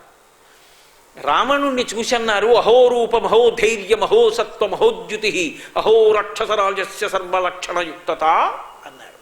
బా, అహోరూపం, ఏమి రూపం రావిడిది, ఏమి ధైర్యం, రోమకూపములలోంచి కొడుతోంది కాంతి, తపశ్శక్తి, ఏమి తేజస్సు. సీతాపహరణం అనేటటువంటి పెద్ద అధర్మము వీని ఎందు లేకపోతే దేవేంద్ర పదవిలో కూర్చోవలసిన వాడు. ఎంత తేజోమూర్తి! అదే రావణుడు. తన వారు 1,00,00,000 మంది చుట్టూ ఉన్నారు. ఇంతమందిలో కూర్చుని హనుమని చూశాడు. శంకాహృతాత్మాదజ్జౌసా కపీంద్రం తేజసావృతం కిమేష భగవాన్ నంది భవే సాక్షాద్యహాగత ఏన శక్తోస్మి కైలాసే మయా సంచలితే పురా. వాడికి శంకాహృతాత్మాదజ్జౌసా, లోపల భయం వేస్తోంది, అనుమానం వచ్చింది. ఇప్పుడు కోతి ఏమిటి, ఇంత తేజస్సు ఏమిటి?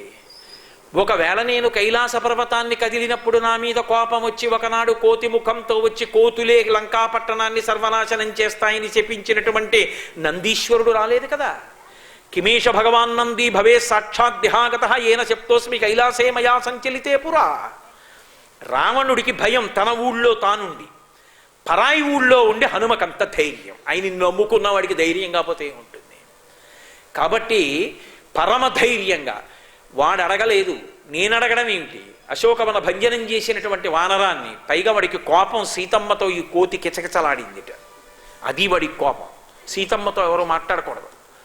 అందుకని ప్రహస్తుణ్ణి పిలిచి నువ్వు అడుగు, ఎక్కడి నుంచి వచ్చాడు? దేవేంద్రుడి దూత, విష్ణువు దూత, యమధర్మరాజు గారి దూత, వరుణుడి దూత, ఎవరి పరుపునొచ్చాడు? ఎందుకు అశోకవనం పాడు చేశాడు? సీతమ్మతో ఎందుకు మాట్లాడాడు? నిజం చెప్పాడా? వదిలిపెడతాను, లేదా మరణదండన విధిస్తాను, ఎవరు అడుగన్నాడు. ప్రహస్తుడు అడిగాడు. ఆయన అన్నారు, హనుమ భ్రాతుశ్రుడు సమాదేశం సుగ్రీవస్య మహాత్మనః. నీ సోదరుడు సుగ్రీవుడు 4 మంచి మాటలు చెప్పాడు, వినవయ్యా. రాయబారిగా వచ్చా. నన్ను విష్ణువు పంపలేదు, శివుడు పంపలేదు, అగ్ని పంపలేదు, యముడు పంపలేదు, దేవతలు పంపలేదు. నేను వానరుణ్ణి. సుగ్రీవుడు నా ప్రభువు, ఆయనకి సచివుణ్ణి, ఆయన పంపాడు. 4 మాటలు చెప్తా, నీ సోదరుడే సుగ్రీవుడు అన్నాడు. ఇవి సోదరుడు ఎలా అవుతాడు సుగ్రీవుడు? అంటే వాలికి రావణుడికి సంధి ఉంది. మన ఇద్దరం అన్నదమ్ములు లాంటి వాళ్ళం. నాకు ఏది దొరికినా నీకిస్తాను, నీకేది దొరికినా అనుభవించి నాకి, ఇద్దరం అనుభవిద్దామని. అపవిత్రమైనటువంటి సంధి. వాలి రావణుడు అన్నదమ్ముల్లా సంధి చేసుకుంటే మరి వాలి తమ్ముడు సుగ్రీవుడు అన్నదమ్ముడు అవడం ఏమిటి? అందుకని నీ తమ్ముడు నీకు సందేశం పంపించాడు కాదు. లోపల అర్థం ఏమిటో తెలుసా? సుగ్రీవుడు ముందు కబురు చేస్తాడు, తర్వాత వినకపోతే రాముడిని తీసుకొస్తూ ఉంటాడు. అలాగే వాలి విషయంలో జరిగింది. ఆ తర్వాత రాముడు వచ్చాక ఇక ఎదుటివాడు ఉండడు. అందుకుని జాగ్రత్తగా విను నేను చెప్పిన మాట. దశరథ మహారాజు గారి పెద్ద కొడుకైనటువంటి రామచంద్రమూర్తి ఇల్లాలైనటువంటి సీతమ్మ తల్లి అరణ్యవాసంలో ఉండగా జనస్థానంలో రాక్షసులు సంహరింపబడ్డారనేటటువంటి కోపంతో నువ్వు సీతమ్మని అపహరించి తీసుకొచ్చి లంకాపట్టణంలో బంధీకృతురాల్ని చేశావు. నాకు తెలియదు, నేను తీసుకురాలేదంటావేమో. లక్షితేయమ్మయా సీతా తథా శోకపరాయణ గృహ్యయాం అభిజానాసి పంచాస్యమివ పన్నయీం. నేను తేలేదని బుకాయిద్దాం అనుకుంటున్నావేమో. సీతమ్మని నేను చూశాను, ఆమె సామాన్యమైన స్త్రీ అనుకుంటున్నావేమో. 5 తలల పావు, పంచముఖ గాయత్రి. ఏమనుకుంటున్నావో? విషమున్న ఆహారం తిన్నవాడు ఏమైపోతాడో ఆమె వైపు చూడకూడని చూపు చూసినవాడు అలా పాడైపోతాడు. నేనంటావా? నేను నీలా రాక్షసుణ్ణి కాను, రాముడిలా నరుణ్ణి కాను, మధ్యవర్తిని, వానరుణ్ణి. చెప్పిన మంచి మాటలు 4 విను. నాకు మరణం లేదని విర్రవీగుతున్నావా? సుగ్రీవో నహిదేవోయం నాసురో నచరక్షథ నదానవో నగంధర్వో నయక్షో నచకిందర. నువ్వు కోరుకున్నటువంటి వరాల్లో దేవతలు, యక్షులు, గంధర్వులు, కిన్నెరులు, కింపురుషులు, రాక్షసులు ఇటువంటి వారి చేత మరణం కలగకూడదని అడిగావు తప్ప నరవానరుల చేతిలో మరణం కలగకూడదని అడగలేదు. కాబట్టి సుగ్రీవుడు వానరుడు, వానరుడు చేతిలో చచ్చిపోతావు. రాముడు నరుడు, కాబట్టి వాళ్ళిద్దరూ కలిసి వస్తే నువ్వు మరణిస్తావు. కాబట్టి నా మాట జాగ్రత్తగా విను. తదేవ ఫలమన్వేతి ధర్మస్యా ధర్మనాశన ప్రాప్తం ధర్మఫలం తావద్భవతా నత్ర సంశయ. ఇంతకాలం పుణ్యం యొక్క ఫలితాన్ని అనుభవించావు, కాంచనలంకా పట్టణానికి అధిపతి అయ్యావు, ఇంతమంది భార్యలతో, ఇంత సైన్యంతో, ఇంతమంది సోదరులతో సంతోషంగా కాలం గడిపావు. ఇప్పుడు అధర్మం ఫలితాన్ని ఇవ్వడం ప్రారంభం చేసింది. దానికి గుర్తు నీ కుమారుడు అక్షకుమారుడు నా చేతిలో చచ్చిపోయాడు, ఏడిచావు. కాబట్టి అధర్మం ఫలితాన్ని ఇవ్వడం మొదలుపెట్టిందని ధర్మ ఫలితం అధర్మ ఫలితం కలిపి అనుభవించడానికి వీల్లేదు. నువ్వు చేసినది మూలఘాతి, శరీరం ఉండదు, పడిపోతుంది. పరస్త్రీని, మహాపతివ్రతని అపహరించి తీసుకొచ్చావు, నిష్కారణంగా చచ్చిపోతావు రావణ. నా మాట విను. రాముడు తన ధనస్సు పట్టుకుని లంకాపట్టణానికి వచ్చి నిన్ను సంహరించడానికి కాని బాణములను విడిచిపెట్టడం ప్రారంభం చేస్తే నిన్ను ఎవరైనా రక్షిస్తాడని అనుకుంటున్నావేమో. బ్రహ్మా స్వయంభూశ్చతురాననో వా రుద్రో స్త్రినేస్త్ర స్త్రిపురాంతకో వా ఇంద్రో సురేంద్రో సురనాయకో వా త్రాతుం న శక్తః ఇది రామవద్యం. రాముడు చంపేస్తానని ఎవడి విషయంలో అన్నాడో వాణ్ణి రక్షించడం బ్రహ్మ స్వయంభూశ్చతురాననుడు, 4 ముఖాలున్నవాడు, రుద్రుడు, శివుడు, నందివాహనుడు, ఇంద్రుడు, మహేంద్రుడు, ఉపేంద్రుడు, వీళ్ళెవ్వరూ కూడా ఆపలేరు. 3 ఉపమానాలు ఇచ్చి చెప్పారు. చంపుతానన్నాడా రాముడు, చంపేస్తాడు. రాముడంటే ఏమనుకుంటున్నావో రావణ? సామాన్యమైన నరుడు, అరణ్యవాసం చేస్తున్నాడు, ఇంతకాలం ఎక్కడుంటాడు, ఎప్పుడో వెళ్ళిపోయాడని అనుకుంటున్నావు నువ్వు. రాముడంటే అపారమైనటువంటి కోదండ విద్యాపారంగతుడు. ఆయన లాంటి వీరుడు ఈ భూమండలంలో లేడు. మండిత విస్ఫులింగ విషమ జ్వలితానల కీలలు అబ్జ గర్భాండము నిండ రామ వసుధాదిపుడేశడు వజ్రసాధనా ఖండిత పంక్తి కంట కణకంఠ పురాంతక శైలచాలనొద్దండ బల ప్రచండ పురదండ విఖండన చండకాండముల్. ఆ రాముడే వచ్చి తన బంగారు కోదండానికి వింటినారిని తొడిగి బాణములను సంధించి విడిచిపెట్టడం మొదలు పెడితే అవి లంకాపట్టణం యొక్క ఆకాశంలోకి వచ్చి వెలుగులు చిమ్ముతూ పడిపోతే రావణ, నిన్ను, నీ పట్టణాన్ని, నీ సైన్యాన్ని కాపాడగలిగిన వాడు లోకంలో ఎక్కడా కనపడడం. ఇఖండ చండకాండముల్ చరణాగ్రమున నీ భుజాదర్పమడచిన ధూర్జటి విలులీల త్రుంచివైచే వాలపాశంబుల పడి నిన్ను కట్టిన వాలినొక్కమ్మున కులద్రోసే అని నిన్ను జరగొన్న అర్జును పురిగొన్న పరశురాముని ఆది భంగపరచే కడమయ్యొక్కట కరదూషణాదుల 14 వేవుర బరిసమరే అమ్మహాధనుద్ధరునకెగ్గాచరించి హరిహర బ్రహ్మశక్రాదులైన అతని భయత నిర్ఘాత సంఘాత పాత శాత బాణ ఘాత హతులు కాక బ్రతుకగలరే. రాముడంటే ఏమనుకుంటున్నావు నువ్వు? ప్రతిరోజు ఆరాధన చేసేటటువంటి పరమశివుడు కైలాస పర్వతం మీదుండగా దర్శనం ఇవ్వలేదని కోపం వచ్చి కైలాస పర్వతం కింద నువ్వు నీ చేతులన్నీ పెట్టి కైలాస పర్వతాన్ని పెల్లగించడానికి ప్రయత్నిస్తే ఆయన తన కాలి బొటనవేలితో నొక్కితే నీ చేతులు కైలాసం కింద ఉండిపోతే పెద్ద అరుపులు ఎరిస్తే రవం చేశావు కాబట్టి రావణ అని బిరుదిచ్చాడు శివుడు. అటువంటి పరమశివుడి యొక్క ధనస్సుని విరిచినవాడు. 4 సముద్రాల దగ్గర సంధ్యావందనం చేసే అలవాటు ఉన్నటువంటి వాలి దగ్గరికి వెళ్ళి నువ్వు నిష్కారణంగా వాలిని ఇబ్బంది పెట్టడానికి ప్రయత్నిస్తే ఎవడురా 10 తలల పురుగని తోకకి చుట్టి సముద్రంలో ప్రతి చోట ముంచి పైకి తీస్తుంటే ప్రాణాల కోసం ఏడ్చావు. కిష్కింధకి తీసుకెళ్లి తోక దులిపి కింద పారేసి పురుగా ఎవడురా నువ్వు అని అడిగాడు వాలి. అటువంటి వాలిని ఒక్క బాణంతో చంపేశాడు. వాలినొక్కమ్మున కులవేసే అని నిన్ను జరగొన్న అర్జును బురిగొన్న పరశురాముని ఆది భంగపరచే. ఒకనాడు నువ్వు మాహిష్మతీ నగరానికి వెళ్ళి అక్కడ ప్రవహిస్తున్నటువంటి నర్మదా నది ఒడ్డున సాయంకాలం అయిందని సైకతలింగాన్ని పెట్టి ఆ సైకతలింగానికి పూజ చేశావు బోలెడన్ని పువ్వులతో.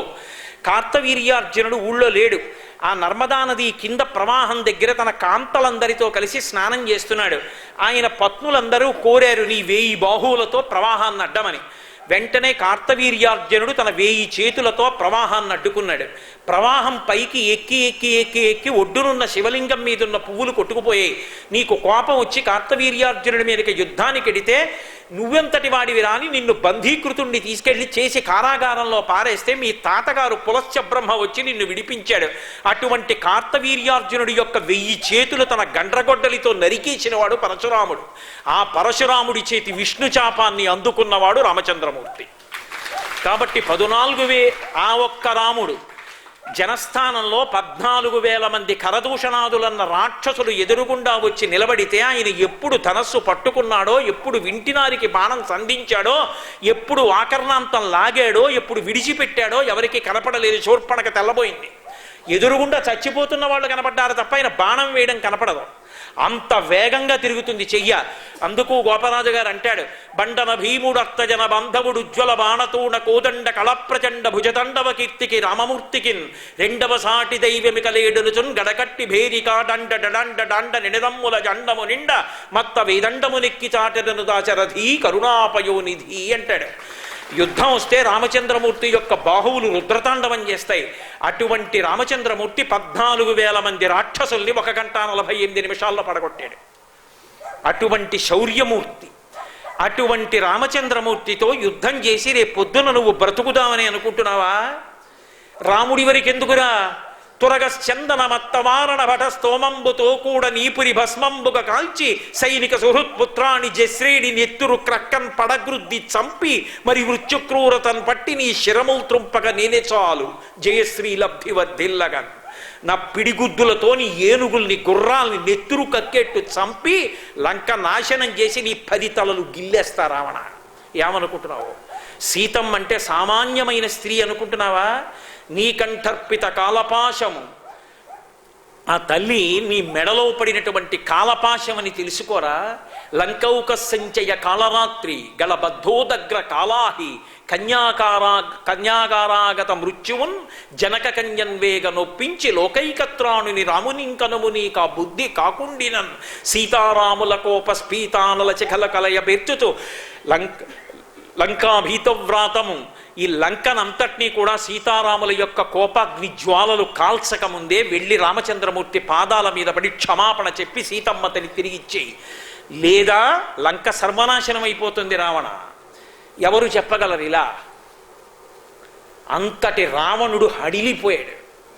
ఈ వానరాన్ని పట్టి ఇప్పుడే సంహరించండి అన్నాడు. మహానుభావుడు కాబట్టి ధర్మాత్ముడు విభీషణుడు లేచి సాధుర్వా యదివా సాధు పరైరేషా సమర్పిత బ్రవన్ పరార్థం పరవాన్ నదూతో వదమర్హసి.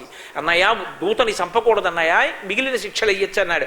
ఏదో తర్వాత శిక్ష వేశాడు, లంకాదహనం చేసి పారేశారు స్వామి. ఆయన అవిక్ర పరాక్రమం అటువంటిది, ఆయన మాట తీరుటువంటిది. అందుకే రామచంద్రమూర్తి అంతటి వారు మొట్టమొదటిసారి హనుమ కలుసుకున్నప్పుడు పంపా తీరంలో ఒక మాట అన్నారు, నా యజుర్వేద వినీతశ్చ నా ఋగ్వేద వినీతశ్చ నా యజుర్వేద భాషిణ నా సామవేద విదుష శిక్షమేవ విభాషితం. 4 వేదాలు చదువుకోని వాడు ఇలా మాట్లాడగలడా? ఈయన వ్యాకరణ శాస్త్రాన్ని ఎంత బాగా చదువుకున్నాడో, ఒక్క అపశబ్దం లేదు నోట్లోంచి, వాక్య నిర్మాణం అలా వస్తుంది. ఆయన గుండెల్లో, ఆ నోట్లో, శిరస్సులో ఆ శబ్దం అలా బంధింపబడుతోంది. ఎప్పుడు ఏ మాట ఎలా మాట్లాడాలో అలా మాట్లాడుతున్నాడు. ఇలాంటి వాడు స్నేహితుడయ్యుంటే కశ్యనారాజ్యతే చిత్తం ఉజ్జదాసే రరేరపి. కత్తి ఎత్తి చంపడానికి వచ్చిన శత్రువు కూడా అటువంటి వాడి మాట వింటే కత్తి దింపి స్నేహం చేసుకుంటాడు. ఎటువంటి మాట వైభవం ఉన్నవాడయ్యా లక్ష్మణ, మాట్లాడు ఆయనతో అన్నాడు. అంతటి మహానుభావుడు హనుమ అంటే. ఆయన మాట తీరంత గొప్పది. ఎక్కడెక్కడ హనుమని ఉపాసన చేస్తారో అక్కడక్కడ అంత గొప్పగా అనుగ్రహిస్తారు. 100 యోజనముల సముద్రం దాటి వచ్చేస్తున్నారు. వచ్చేసిన తర్వాత ఇంతమంది వానరులు ఒంటికాలు మీద లేచి నిలబడి ఉన్నారు. ఏమో ఏం చెప్తారోనని. దృష్ట్వా సీతేతి విక్రాంత సంక్షేపేణ న్యవేదయత్నిషాజత హస్తేన గృహీత్వా మలినస్సుఖం అంటారు మహర్షి. ఆకాశంలోంచే చూడబడను సీతమ్మ. మంచి మాట ఒక్కడి చెప్పి కిందకి దిగి వాళ్ళందరూ తోకలు ఊపుతున్నారు, కొమ్మలు ఊపుతున్నారు, చెట్లు ఊపుతున్నారు. ఏ మాట చెప్తారోనని హనుమ వచ్చి శుభవార్త చెప్పేటప్పటికి సంతోషం, ఎగిరారు, మీదపడ్డారు, ముట్టుకుంటున్నారు, కౌగిలించుకుంటున్నారు. గుహలోకి తీసుకెళ్లారు, అంగదుడిని కూర్చోబెట్టారు, తను వెళ్ళినటువంటి విశేషాలన్నీ చెప్పారు. మహానుభావుడు మళ్ళీ వెళ్ళి రామచంద్రమూర్తితో నియత సముదాచార పరమ నియమంతో చక్కటి ఆచారంతో సీతమ్మ పరమభక్తితో ఉంది. ఎందుకంటే రాముడు అడిగాడు, వానరులు అందరూ వెళ్ళి చెప్పారుగా హనుమ, అందుకని వాళ్ళే చెప్పేశారు ముందు, ఇలా ఉంది అలా ఉంది, సీతమ్మ అశోకవనంలో ఉంది, ఇలా మాట్లాడింది అలా మాట్లాడిందని. ఆయన తెలివి తక్కువడా? ఆయన ఒక్క ప్రశ్న వేశాడు, నా యందు సీతమ్మ ఎట్లున్నది అన్నారు. వీళ్ళందరూ పక్కకి తప్పుకుని హనుమ ఇలా రా నువ్వు చెప్పు అన్నారు. అది చెప్పాలంటే ఆయనే చెప్పాలి. ఆయన అది హనుమ యొక్క గొప్పతనం. ఆయన ఏం చెప్పలేదు. చెప్పకుండా ఆయన ఏం చేశారంటే, ఒక్కసారి ప్రణమ్య సరసాదేవ్యా సీతాయై దిశం ప్రతి, సీతమ్మ ఎటువైపు ఉందో అటువైపు తిరిగి నమస్కారం చేశారు. నా నుంచి నమస్కారం అందుకోవలసినంత పవిత్రమైనటువంటి స్థితిలో సీతమ్మ ఉన్నది. అంతే, చాలదు. రామ సుగ్రీవయో సఖ్యం శ్రుత్వా ప్రీతిముపాగత, ఓ రామ, నువ్వు సుగ్రీవుడు కలుసుకున్నామని విని మురిసిపోయింది నా తల్లి. నియత సముదాచార, పరమనియంతో, చక్కటి ఆచారంతో, నీ యందు పరమభక్తితో, నీ యందు మనసు పెట్టుకుని ఉంది, తపస్సు చేస్తోందయ్యా. ఈ మాటలు చెప్పి ఒక మాట చెప్పారు సుందరకాండ చిట్ట శ్లోకం. అందులో తతోమయా వగ్బిదధీన భాషిత, తతోమయా వాగ్బిదధీన భాషిత, శివాభిరిష్టాభిరభిప్రసాదిత, జగామ శాంతిం మమ మైథిలాత్మజ, తవాపి శోకేన తదాభిపీడిత అంటారు. సీతమ్మ దగ్గరికి వెళ్ళి నేను మాటలు మాట్లాడాను. నేను మాట్లాడినటువంటి మాటల వలన సీతమ్మ తల్లి యొక్క శోకం అంతా కూడా పోయింది. కానీ కొద్ది శోకం మిగిలి ఉంది. ఏమిటి ఆ శోకం అంటే, నువ్వు ఆమె కొరకు శోకిస్తున్నావని తాను శోకిస్తాం అంతే తప్ప ఇప్పుడు ఆ తల్లికి శోకం లేదు. నేను ఆ అమ్మకు శాంతిని ప్రసాదించాను అన్నారు. తన మాటల చేత శాంతి ప్రసాదించాను అని హనుమ చెప్పిన కాండ సుందరకాండ. మాట గొప్పతనం ఏమిటో నిరూపించిన మహాపురుషుడు స్వామి హనుమ.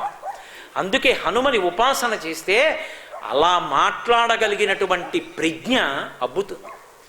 అంతటి మహాత్ముడై లోకానికంతటికీ కూడా వాగ్వైభవాన్ని చాటి చెప్పినటువంటి అనితర సాధ్యమైనటువంటి ప్రజ్ఞాశాలి. అటువంటి హనుమకి ఉత్సవం చేసి ఆయనని ఉపాసన చేసి ఆయన నుండి మాట్లాడగలిగినటువంటి ప్రజ్ఞా విశేషాన్ని ఆయన అనుగ్రహంగా పొందడం ఇవాళ లోకంలో అందరికీ కూడా అవసరమైనటువంటి విశేషం. ఆయన యొక్క నిర్హేతుక కృపాకటాక్ష వీక్షణముల చేత మనందరం పరమ ప్రశాంతంగా జీవించగలిగినటువంటి వాగ్విధానము మనకి ప్రచోదనముగాక అని స్వామి పాదములు పట్టి ప్రార్థన చేస్తూ, నేను ఇవాళ ఈ సందర్భంగా రామనామం, అందులో హనుమ యొక్క వాగ్వైభవం చెప్పున్నాం కదూ. హనుమని కీర్తించిన చోట సీతారాములు వచ్చి పరవశించిపోతారు. రామనామం చెప్పే ముందు మీతో ఒక శుభవార్త మనవి చేస్తున్నాను. మన ఊరికి ఎంతో సేవ చేసినటువంటి వారు బాదం మాధవరావు గారు కాకినాడ పట్టణానికి ఒక అద్భుతమైనటువంటి కానుకనివ్వబోతున్నారు. 25/12 అదృష్టవశాత్తు అది సెలవు అందరికీ. ఆ 25/12 తారీఖు అంటే ఈ నెలలోనే 25వ తారీఖున భద్రాచలం నుంచి సీతారామచంద్ర ప్రభువు కదిలి వస్తున్నారు. ఆ సీతారామ కళ్యాణం జరగబోతోంది. వేదిక Anandabharati grounds, cinema road, Kakinada. 25వ తారీఖు డిసెంబర్ 25వ తారీఖు ఉదయం 9 గంటలకి లేదా ఉదయం 8 గంటలకండి ఊరేగింపు. ఉదయం 7:30 కల్లా రామచంద్రమూర్తితో సీతమ్మ తల్లితో కలిసి మనందరం ఊరిరిగింపుగా అయ్యప్ప స్వామి దేవస్థానం నుంచి బయలుదేరుతాం. బయలుదేరి రామనామం చెప్పుకుంటూ భజన చేసుకుంటూ సువాసినులందరికీ కూడా మంగళద్రవ్యాలు ఇస్తారు. పేలాలు, సుగంధ ద్రవ్యాలు ఇస్తారు. చక్కగా అది దేవతలకి పిలుపు, సువాసినిత్వానికి పరాకాష్ఠ. సువాసినిగా ఉన్నందుకు ఉత్సవంలో అటువంటి పని చెయ్యాలి. చక్కగా మంగళద్రవ్యాల్ని జల్లుతూ, పేలాలు జల్లుతూ సువాసినులు నడుస్తారు. ఆ ముందు కన్యకామణులు మధుర పదార్థాలు పట్టుకుని నడుస్తారు. ఆ ముందు డోలు సన్నాయి ఉంటుంది, వేద పండితులు ఉంటారు, పురుషులు రథం దగ్గర ఉంటారు. ఆ వెనక మళ్ళీ కొంతమంది పురుషులు పూర్వ సువాసినులు, కొంతమంది పెద్దలు ఆ చిట్ట చివరికి ఉంటారు, ముందు ఉంటారు. ఇంత పెద్ద ఊరిరిముగా మనందరం సీతారామ కళ్యాణానికి ఆ రోజున ఎలా వెళ్ళారో అలా అయ్యప్ప స్వామి గుడి నుంచి ఆనందభారతి గ్రౌండ్స్ చేరుకుంటాం. చేరుకున్న తర్వాత భద్రాచలం నుంచి వచ్చినటువంటి సీతారాములకు అద్భుతమైనటువంటి కళ్యాణం జరుగుతుంది. ఆ కళ్యాణాన్ని మనందరం కూడా చూడవచ్చు. 25వ తారీఖు సాయంకాలం నుంచి సూర్యకళా మందిరంలో షట్పది స్తోత్రం మీద ప్రతిరోజు సాయంకాలం 6:30 నేను ఉపన్యాసం చెప్తాను. దానికి కూడా మీరు రావచ్చు. కాబట్టి అందరూ కూడా డిసెంబర్ 25వ తారీఖు ఉదయం 7:30 అయ్యప్ప స్వామి దేవస్థానానికి చేరుకుంటే మనందరం చక్కగా ఊరిరిగింపుగా బయలుదేరి సీతారామచంద్ర ప్రభువుతో పాటుగా కదిలి వెళ్ళి ఆనంద భారతి గ్రౌండ్స్లో సీతారామ కళ్యాణాన్ని చూసుకుని కృతకృత్యులమై ఇంటికి వెడదాం. అంతటి అద్భుతమైనటువంటి కానుక పట్టణానికి పట్టింది. దాన్ని అందరూ సద్వినియోగం చేసుకోవలసిందిగా మనవి చేస్తూ ఇప్పుడు అందరం రామనామం చెప్దాం. మీకందరికీ దానికి సంబంధించిన కరపత్రం కూడా ఇచ్చారు. ఆ సమయం అవి గుర్తు పెట్టుకోవడానికి చక్కగా దాన్ని చూసి మీరు ఆ సమయపాలనం చేసి రండి. నేను ఇప్పుడు నేను చరణం చెప్తాను, మీరు మకుటం చెప్పండి. స్వామి హనుమ రామచంద్ర ప్రభువు సంతోషించేటట్టుగా అందున మంగళవారం చాలా గొప్ప తిథి ఇలా ఎక్కడ కలుస్తుందండి. ఇవాళ దత్తాత్రేయుల వారి జయంతి ఒక పక్క, మార్గశీర్షమాసం పౌర్ణమి తిథి మంగళవారంతో కలిసింది. ప్రదోష వేళ హనుమద్వుత్సవాలు, హనుమద్వైభవం చెప్పుకొని రామనామం. జీవితంలో ఇంతకన్నా భాగ్యమే ఉంటుంది. దారి నుంటిగా నడచు వారికి తోడు నీడే రామనామము,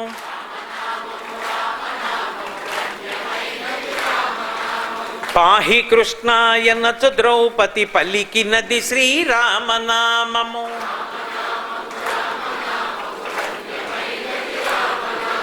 కోరి కొలచిన వారికెల్లను కొంగు బంగరు రామనామము,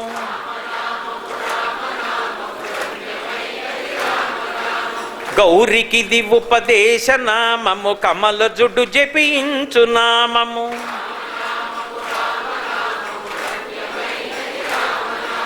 బ్రహ్మ సత్యము జగన్మిథ్యాభావమే శ్రీరామనామము,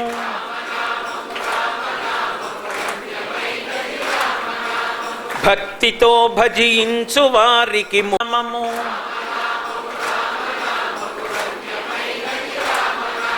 సకల జీవులలోన వెలిగే సాక్షిభూతము రామనామము,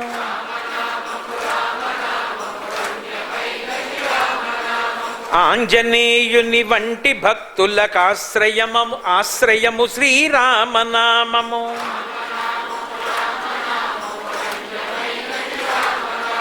శిష్ట జనముల దివ్య దృష్టికి స్పష్టమగు శ్రీరామనామము,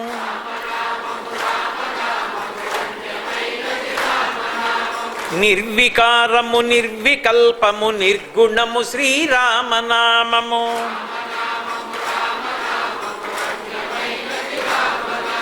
కోటి జన్మల పాపమెల్లను రూపుమాపును రామనామము,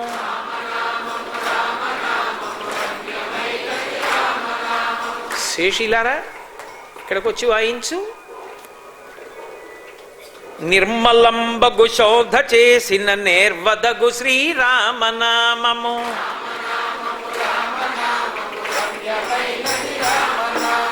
ఎందరో మహానుభావుల డెందమాయను రామనామము,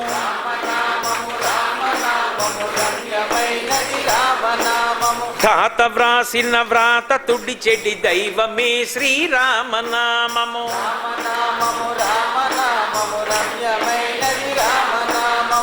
అచలమై ఆనందమై పరమాణువైనది రామనామము,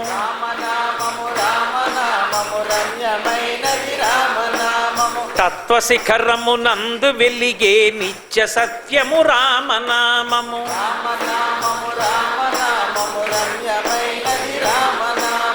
అంబరీషుని పూజలకు కైవల్యమొసగిన రామనామము,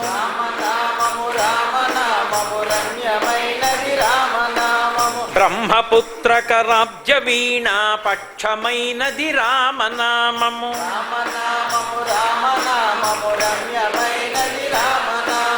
నీలమేఘశ్యామలము నిర్మలము అయినది రామనామము,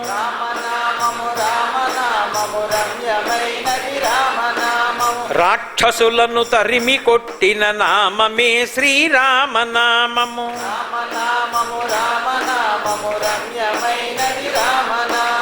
రామనామ స్మరణ చేసిన క్షేమమొసగును రామనామము,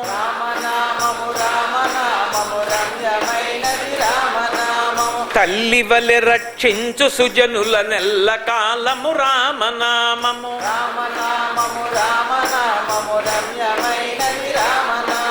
జ్ఞానులకు ఆత్మానుభవ జ్ఞానమే శ్రీరామనామము.